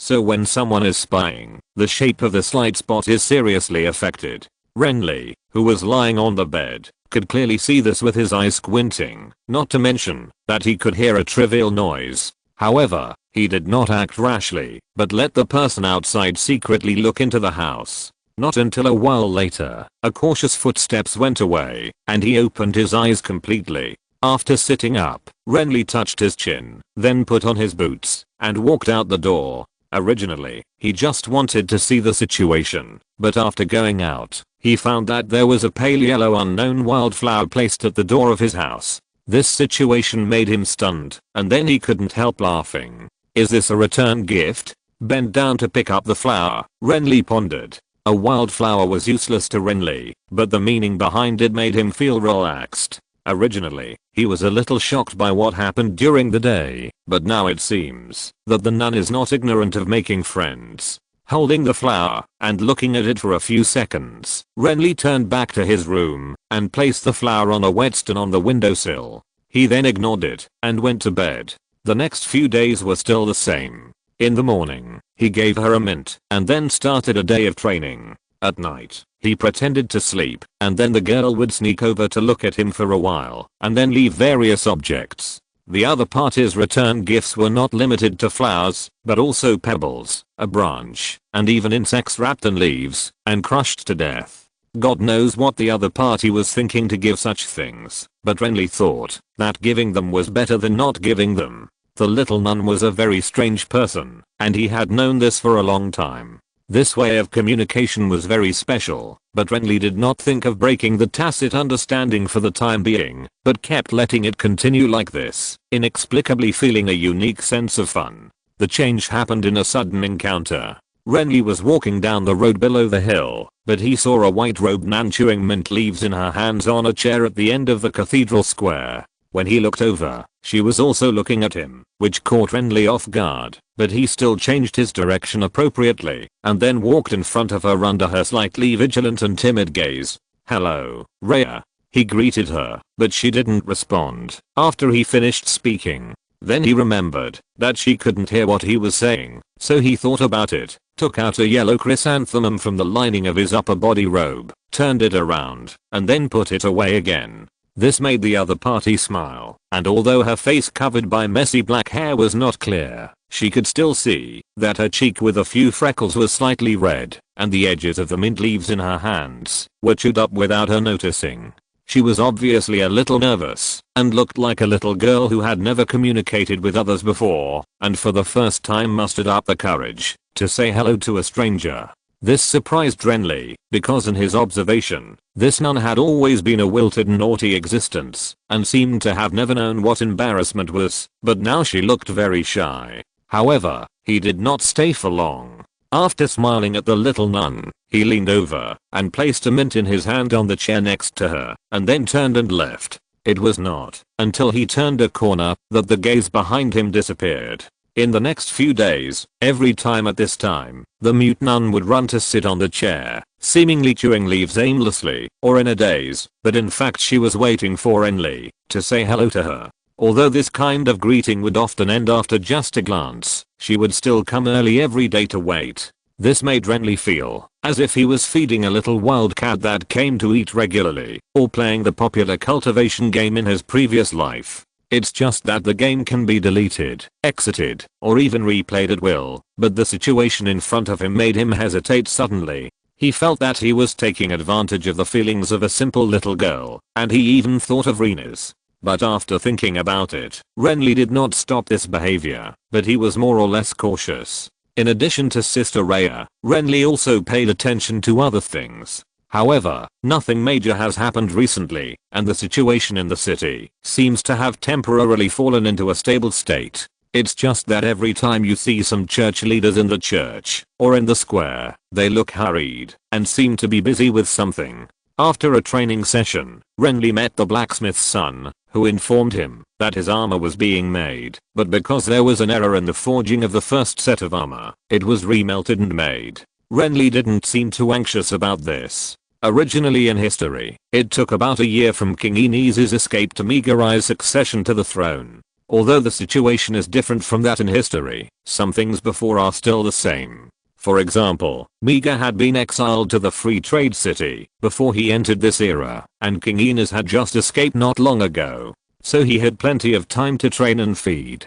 Day after day, with one moonflower after another, the two greeted each other more and more often. At first, Sister Rhea seemed very nervous, but then she gradually relaxed. Every time she saw Renly, she would smile, and Renly would smile back, and then turn around and leave. There was no communication, but it could be felt that the little nun enjoyed it very much. However, this kind of tiring contact method obviously could not continue forever, so after finding that the other party became very natural when contacting him, Renly sat on the chair next to him while handing him the mint. This action made the other party's thin body stiffen, and the long-lost redness on her freckled face reappeared. However, she did not get up and run, nor did she look at Renly nervously, but just gnawed the mint leaves held to her mouth stiffly, and her hands holding the leaves turned slightly green, as if she was overexerting. She obviously wanted to keep herself calm, so she looked around deliberately, as if she was looking for something, but the details revealed her true emotions. However, when Renly made a move, she was still attracted and looked over. Renly took out a yellow lemon and shook it in front of her eyes, then pointed at himself. Lemon. This was a method that Renly thought of. Since the other party couldn't hear, he naturally needed a special way to introduce it. Unfortunately, this person didn't react as he hoped. She was stunned for a moment, then reluctantly let go of the green mint in her mouth, and handed it to Renly. At the same time, she took the lemon in his hand, and looked down at the yellow-orange fruit. Her little face looked troubled. Finally, she raised it to her mouth, and took a bite of the skin. She frowned and chewed it for a few bites before swallowing it. She also forced a smile at Renly. Renly was a little stunned, then shook his head, returned the leaf in his hand to the other party, and then pointed to his chest and the lemon in his hand. The other person blinked as if he understood, then returned the lemon to Renly, and took back the leaf, and forced a smile at him. Renly didn't know what she was laughing at. After the first attempt failed, he had a headache. He really lacked experience in dealing with such people. If it were in modern society, it would be better, and there would be some means of communication, but now he was in this medieval world, and he was at a loss for a moment. This person was clearly next to him, but it seemed like she was in a different world from him. He didn't know what she was thinking, what she meant, or even what she knew in her mind. Renly began to try various ways to communicate, gestures, body movements, and even drawing pictures on the ground with branches and dust. Unfortunately, no matter how he tried, the other party's response was irrelevant. He might even think that the big blonde man was playing a game with him, and even squatted beside him, laughing foolishly from time to time. The startled and inexplicable reaction made Renly frown unconsciously. However, it was precisely because of this that the situation became very bad. His instinctive reaction was originally very hidden, but Sister Rhea seemed to have been paying attention to him, so much so that the smile on her face suddenly faded. After silently stuffing a piece of mint leaf that she had been chewing for a long time into her mouth, she stood up and saluted Renly in an unconventional way, then turned around and hurried away. This made Renly a little dumbfounded. The next day he went to the square as usual, but did not see the other party. At the same time, there was no return gift in front of his house at night. The situation seemed to have returned to the beginning. Thank you DBG book friends who love reading for the 500 reward. Chapter 98 The Trial of the Seven Sons. Apparently, in addition to the return of their relationship to the freezing point, the little nun has been avoiding Renly because he never saw her during the usual group meals or on weekdays. Or even if he saw her, she would walk away in a hurry. This really made Renly a little depressed, and he had many guesses about this in his mind, and even unconsciously thought of his previous life. Maybe because he had been reincarnated, some of his memories of his previous life were quite vague, but sometimes he could remember some things by the scene, such as the plot of the Game of Thrones, and some various knowledge and cognition that did not belong to this world. I remember correctly, in another world, I went to elementary school in another province. At that time, I was unfamiliar with the place, but it seemed that I had a good friend who went to school together every day. I always liked to play together after class. I would introduce him to other friends and even invite him to my home. This is a friendship that is very worth cherishing for a child who has just arrived and is full of vigilance and nervousness about the unfamiliar environment. However, because the other party jokingly said that he wanted to break up with him in front of other students, he ignored him directly, and then he would always instinctively avoid him when he was around. That kind of words was actually a kind of intimacy, but the child's thinking was obviously not rational at all, and he didn't realize that some things should be taken for granted. Now I think this behavior is very childish and incomprehensible, but that kind of reaction cannot be attributed to moodiness, but another kind of emotion. Self-esteem damaged? Or is it because of inferiority complex? Why does the sergeant's clothes always smell minty recently? While Renly was thinking hard, the squire egg came back with a bunch of washed clothes and asked curiously. The knight's squire is responsible for doing various trivial things for the master on a daily basis, including washing clothes, but there are helpers in the living area of the Sanctuary of Thought who voluntarily help with washing clothes. All you have to do is send the dirty clothes over and remember to pick them up. Now the boy is coming back to pick up the clothes. Mint can get rid of bad breath. Renly answered absent-mindedly after hearing this. Just chew 2 pieces and your mouth will be cleaner. Is bad breath really contagious? Upon hearing this, the boy seemed to have thought of something, and he didn't realize how much obvious connection there was between bad breath and the smell on clothes. Can it also spread disease and plague? They all say so, and so does Grandmaster Gavin. My brother never talks to people with bad breath. If making people feel bad is considered a disease, it will indeed spread. Renly answered smoothly, and suddenly raised his eyes to look at the other person. Egg, do you have a very lonely friend? A friend who is very difficult to get along with, and you can't figure out what he is thinking all day long? I don't have any friends. The boy's answer made him speechless. Been maybe one, but he actually took the beating for me. Every time I made a mistake, my parents would beat him. I felt sorry for him, but I guess he wouldn't consider me a friend. He said, feeling a little depressed. The Red Keep is very lonely, and my brothers rarely play with me. My sister may be my only friend, but are relatives and friends the same thing? Renly couldn't answer this question, but after thinking about it, he said, relatives can also be friends, as long as they are willing to listen to your opinions, treat you equally, don't reject you, understand you, and are willing to play with you.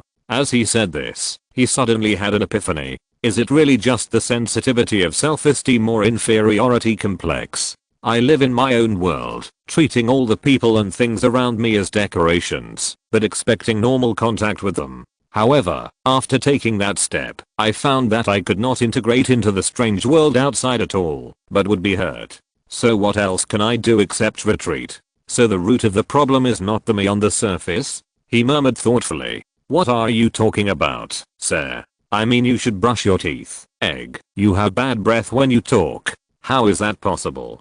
After the training on the second day, Renly walked towards where Sister Rhea lived. His original idea was to persuade her softly or force her to leave her exclusive world, but when he arrived, he found that she was fighting with others. "Let go of me, you little bastard. You still have the right to make a mistake. Let go quickly, or I will go to Sister Ada to complain about you." The annoyed words were quite sharp. An old nun with obvious wrinkles was pulling Sister Rhea's messy hair in a rage, trying to pull her away, but the young nun was biting the arm of another young nun like a madman, and refused to let go, even though the other party screamed, and slapped her with her other hand, and she didn't pay attention, and her tears were beaten out. This situation made Renly speed up his pace. "What are you doing?" She set Aruf on fire. The young nun's focus was completely on her bitten arm and the slap, while the old nun had time to reply. "Fortunately we discovered it early, sir. Otherwise it would be troublesome if the fire spread. Gods bless you." Renly had already grabbed the arm of the young nun who was slapping her randomly, and looked down at Rhea who was still biting her. He raised his hand and patted her forehead, and then when she looked up at him blankly, he pulled her away and protected her behind him, saying, "She has neither flint nor candle. How did she light it? Who knows where she got the fire from, but who else could it be except her?" The young nun replied angrily, covering her arm with 2 rows of blood marks bitten on it, looking very angry. "The truth may not be so. Don't you think it's far-fetched to identify her as an arsonist, just based on her reputation?" The old nun was speechless, but the young nun immediately retorted, "Except for her, no one here will cause trouble. Besides, even if it's not the case, she deserves to be beaten. She has been making trouble since she was a child. If you don't believe it, just ask anyone, and you will know what kind of bastard things she has done." "Of course I know her," Renly replied, "so I know that she has been deaf and dumb since she was a child. I think you should also know this. Then you should understand that she may not understand whether some things are good or bad.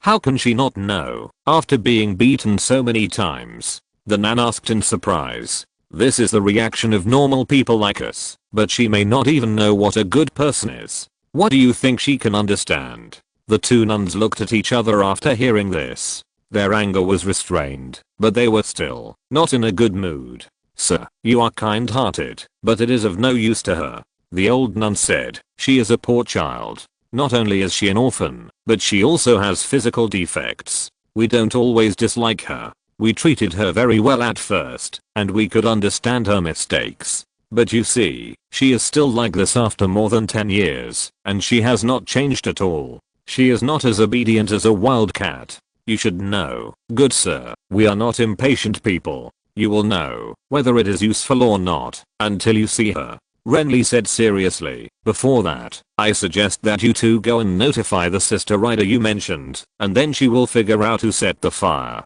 Hearing this, the 2 nuns shook their heads helplessly, glared at Rhea, and left. They didn't seem to think that notifying Sister Rider would bring any punishment to Rhea. Renly had a vague understanding of this. It is said that the old nun who first adopted Rhea has a high status in the Temple of Thoughts, and she is still very influential after her death. Thinking of this, he retracted his gaze and looked at the girl in white robes behind him. The woman was shrinking her head, looking as if she wanted to leave, but was a little embarrassed, and her robe was covered with dirt. Because her hair was now parted in a mess, Renly saw her true appearance for the first time. She had a small face, a slightly upturned nose, and some freckles on both sides of her face. She didn't look very pretty, but she looked very innocent. Strangely, despite being slapped many times, her face was not red or swollen, but still looked intact, slightly dirty, as if she hadn't washed her face for several days. "Are you really innocent?" Renly asked in a low voice, but it was obvious that the other party would not answer his question, and Renly didn't hope for it. Or rather, after raising his hand and sniffing his palm, he already had the answer. At this time, Renly's hand had the unique smell of grease candles, and this smell was just from his hand when he dragged Rhea behind him. Chapter 99 The Trial of the 7 Sons. In the previous life, she would have been a high school student at this age, right? Looking at the girl who seemed to be very innocent, Renly felt mixed emotions. The girl named Rhea was really a very strange person. She would always be punished after making mistakes, but she never seemed to learn her lesson. No matter how hard you punished her, she would still do what she would do next time. Renly had already discovered this trait of hers before he met her, but he had never thought about it, thinking that it would not be too late to consider this issue after the relationship was established. However, now, Renly really doubted whether he could complete this guidance task. He thought that cultivating feelings first and then trying to guide was the right strategy, but the other party had grown up in this church since she was a child. Would there be no one who wanted to correct her various problems? The overall atmosphere of the Sanctuary of Thoughts was not bad. It was not as dark and evil as in some novels in his memory. Although it was sometimes difficult to understand the thoughts of these ancient clergy, Renly believed that most people here could be called good people. And as the old nun said before, they were not impatient people. A group of nuns failed to educate this person, but he can do it? Renly didn't think he had much advantage in this regard. Although he came from modern society and was exposed to many advanced concepts, Renly would never underestimate the ancients. So, can this task really be completed? Is it necessary to continue to contact this person? Should he focus on the trial? Renly fell into deep thought unconsciously. He was originally hesitant for some reason, and now thinking deeply, he was even more hesitant. Just as he stood there in a daze, a dirty little hand suddenly waved in front of him, which made Renly slightly stunned. He looked up and saw that the short little nun was staring at him strangely. When she saw Renly looking over, she raised her hand and handed him a mint leaf.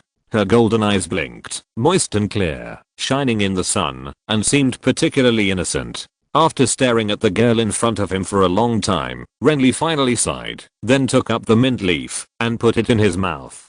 At the same time, he ignored the fact that the other party could not hear what he said and said vaguely, "Just try to stay for a while. Let me think. Should I teach you to read?" The main problem should still be communication. As he spoke, he stepped forward. For some reason, the other party did not seem to avoid him as before, but followed him obediently, staring at Renly curiously, and he didn't know what she was thinking. Renly was not just talking about it, but really started to teach the girl to read. However, he didn't have much hope for this. After all, this girl couldn't even understand sign language, and it would be even more difficult for her to learn to read. Renly even doubted whether she had the concept of words in her mind. He originally just regarded this behavior as an alternative game and didn't expect to gain too much. However, when Renly really started teaching, he found that the girl in front of him could actually understand to a certain extent. Under the light of dusk, in an empty alley in a deserted residential area, he sat on the ground and wrote the word kindness in the common language, then pointed at the girl squatting opposite him and looking at him. Seeing this, the other party blinked her strange big eyes, then took the branch from Renly's hand with some hesitation, and wrote a line of the same words on the ground in a formal manner, then pointed at herself with a confused expression. Renly couldn't help but feel a little happy when he saw this. After nodding, he began to write down other words and sentences one by one. Right, rational, beautiful, grateful, virtue, flower, mint, quiet. Words or sentences were constantly written by the blonde knight. The complex handwriting system made the other party's eyebrows frown tightly, but the movement of his hands never slowed down. With the force of his wrist, lines of the same words were also written by her. The appearance looked a little sloppy, but it was recognizable enough. Finally, the blonde knight suddenly wrote down the word he taught at the beginning, kindness. Rhea then pointed to herself hesitantly. Renly smiled at this. She certainly couldn't understand what the word meant, and Renly couldn't think of what kind of performance to use to explain the word clearly, but it was a good start. So in the following days, apart from training, he basically taught the other party characters. Then gradually, this ignorant girl could communicate in some simple terms, such as eating, happy, hello. The most complete and smoothest sentence she composed was kindness once mint. So as an encouragement, every time she wrote this sentence, Renly would give her a mint leaf as a reward, and then she would be very happy, as if she was happy about this kind of communication that she had never had before. Renly was also very happy. He thought that if this continued, this person would eventually be able to communicate to a certain extent, and as long as they could communicate, there would be hope to correct the various problems of the other party. At the same time, the benefits that this could bring were not limited to the task. After all, he would not stay here forever, and if the other party could learn characters, then life would be much more convenient in the future. The only thing to consider was how long this would last.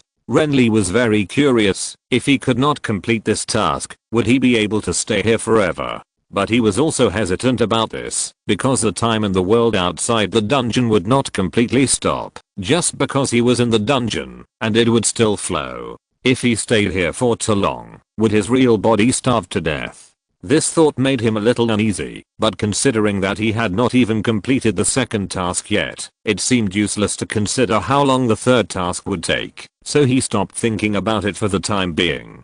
Day after day, sweating in the training ground, and then teaching girls in the quiet residential area, training again, and teaching again. Repeating this, Renly felt that the days were dull and busy, lacking in waves, but it also made him feel very satisfied. It was just on a slightly cloudy day that a change suddenly occurred. It had been almost a month since he joined the warrior's son that day. The blacksmith's son named Dane came to inform him that the armor had been forged. Renly then left the training ground temporarily and went down the hill towards the King's Landing Steel Street. However, before he arrived, he suddenly felt that someone was following him. Thank you to the book friend Sunkian Mengi for the 1000 reward. Thank you to the book friend Jiangaya92 for the 500 reward. Thank you to the book friend Huaxizize, the book friend Xianatang 246, the book friend Imuunianar and the book friend Yudi Shengniu for the 100 reward. Chapter 100 The Trial of the Seven Sons. Although it was a bit strange, in fact, relying on his super hearing, Renly could distinguish the frequency and characteristics of a person's footsteps, and then find many problems. For example, now, riding a horse on a busy street, he could vaguely hear a strong, but not hidden footsteps hanging behind him. No matter where he went, even deliberately going to a remote place, the sound did not disappear. This made Renly quickly determine something, so when he passed an alley with dirty water flowing, he rode his horse into it. Then he sat down on the horse's back, picked up the short bow on the horse bag, put the arrow on it, and silently aimed the tip at the exit of the alley. He didn't have to wait for long, and a tall figure in a black cloak turned in from the corner, and then he saw the bow and arrow pointing at him in the depths of the alley. The man seemed very surprised, but he didn't look panicked. His face was vaguely hidden under the hood of the cloak, and the black beard on his chin was very obvious. A knight with a bow? The steady voice spoke, but the footsteps did not approach again. Obviously, if something went wrong, he would probably just run away from here through the exit behind him. Why are you following me? Renly asked, looking at the hazy face under the hood, feeling very unfamiliar. I guess there must be a reason. The other party replied, as if trying to liven up the atmosphere, with a slightly humorous tone. Do you mind putting down your bow first? Sir Lemon, this makes me feel a little uncomfortable. If you put it down, it may be because I feel uncomfortable. Renly responded coldly, hurry up, my patience is limited. You don't look like an impulsive knight. The other party said so, but seeing that Renly's bowstring was pulled tighter, he hurriedly stepped back half a step. Okay, I'll tell you now, but are you sure you want to be here? I think this place is good. Renly understood the meaning of his words, but he was unmoved. His sensitive ears allowed him to hear many noises around him, so even though the other party might have something to ask him that needed to be kept secret, he didn't think that someone would eavesdrop on him without noticing. What's more, he didn't trust this stranger. If you insist. The other party hesitated for a moment, then took a few steps forward, and under Renly's vigilant gaze, he whispered, my name is Raymond Baratheon. Baratheon. Renly squinted his eyes unconsciously at the familiar surname, but then he reacted. Raymond Baratheon. He had heard of this name both in historical materials and recently. This person is a member of the Baratheon family in the current era, one of King Aenys's Kingsguard. When the Red Castle was infiltrated by the crazy members of the Poor People's Assembly, he bravely saved the king's life. Of course, that was the original history. In the current history, it was not the king himself who was assassinated, but one of his sons. At the same time, it is not known whether it was this person who saved him. What do you want to talk to me about? Although he asked this, Renly had expected what he would say before he spoke. Sure enough, the first sentence the other party said was about his squire egg. I know that Prince Jaehaerys was hidden by you. What did you say? Renly asked, pretending to be puzzled. He was not sure that this person was really Renly Baratheon of the King's Good, so he would not admit it directly. The other party did not care about this, and said to himself, I got the news of the little prince from 2 beggars, and then I inquired for a long time in King's Landing. Finally, I confirmed that it was you, Sir Lemon, the illegitimate son of the Osgrey family in the Reach, the son who abducted Prince Jaehaerys. As he spoke, his beard trembled, as if he was laughing. Am I right? So you are going to snatch him from me? Renly asked back. The other party was stunned when he heard this, and then spoke with surprise. You admit it now. I have no reason not to admit it. Renly answered frankly, especially since you seem to be sure that I did it, so why are you still quibbling? This surprised the Baratheon, but he did not hesitate. Seeing that Renly was still pointing his bow and arrow at him, he said, the church has not reported anything about the little prince, so I guess you didn't hand him over to the church at all, but hid him yourself. What is your purpose?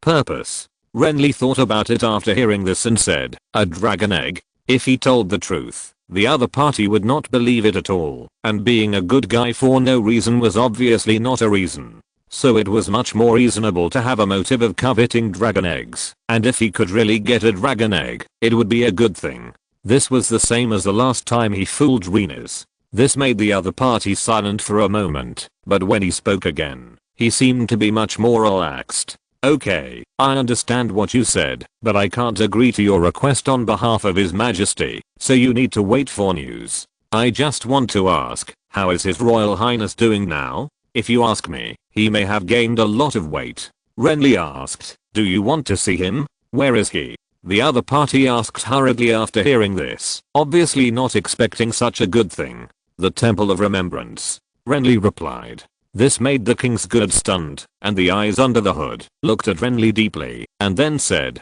10 days later at dusk, I will wait for you under the statue in Fisherman's Square with His Majesty's reply. After he said that, he turned around and left without any hesitation, or trying to get information again. It was not until the footsteps faded away that Renly put down his bow and arrow, and fell into deep thought. It is understandable that the other party did not search in a big way. It must be because they are afraid that the enemies of the royal family, especially the church, will get the news and find the little prince first. But sending a King's Good to find someone is a bit subtle. The King's Good who protects the king is a very honorable position. There are only 7 such positions in the whole country. In a sense, each of them is actually no different from a celebrity, and there are bound to be many people who know them. Of course, that was the situation of the King's Good later. At this time, the King's Good was born not long ago, and it is not clear how it is. It's just that as a close person around the king, the chance of being recognized is very high. Renly thought that, if it were him, he would not let a King's Good do such a thing. That needs to be done secretly, but Rhaenys did it. Is he really so stupid? Renly did not think that the reason was stupidity. Instead, he guessed that it might be because the king had no one else to use. And if this is really the case, the meaning behind it cannot help but make people think deeply.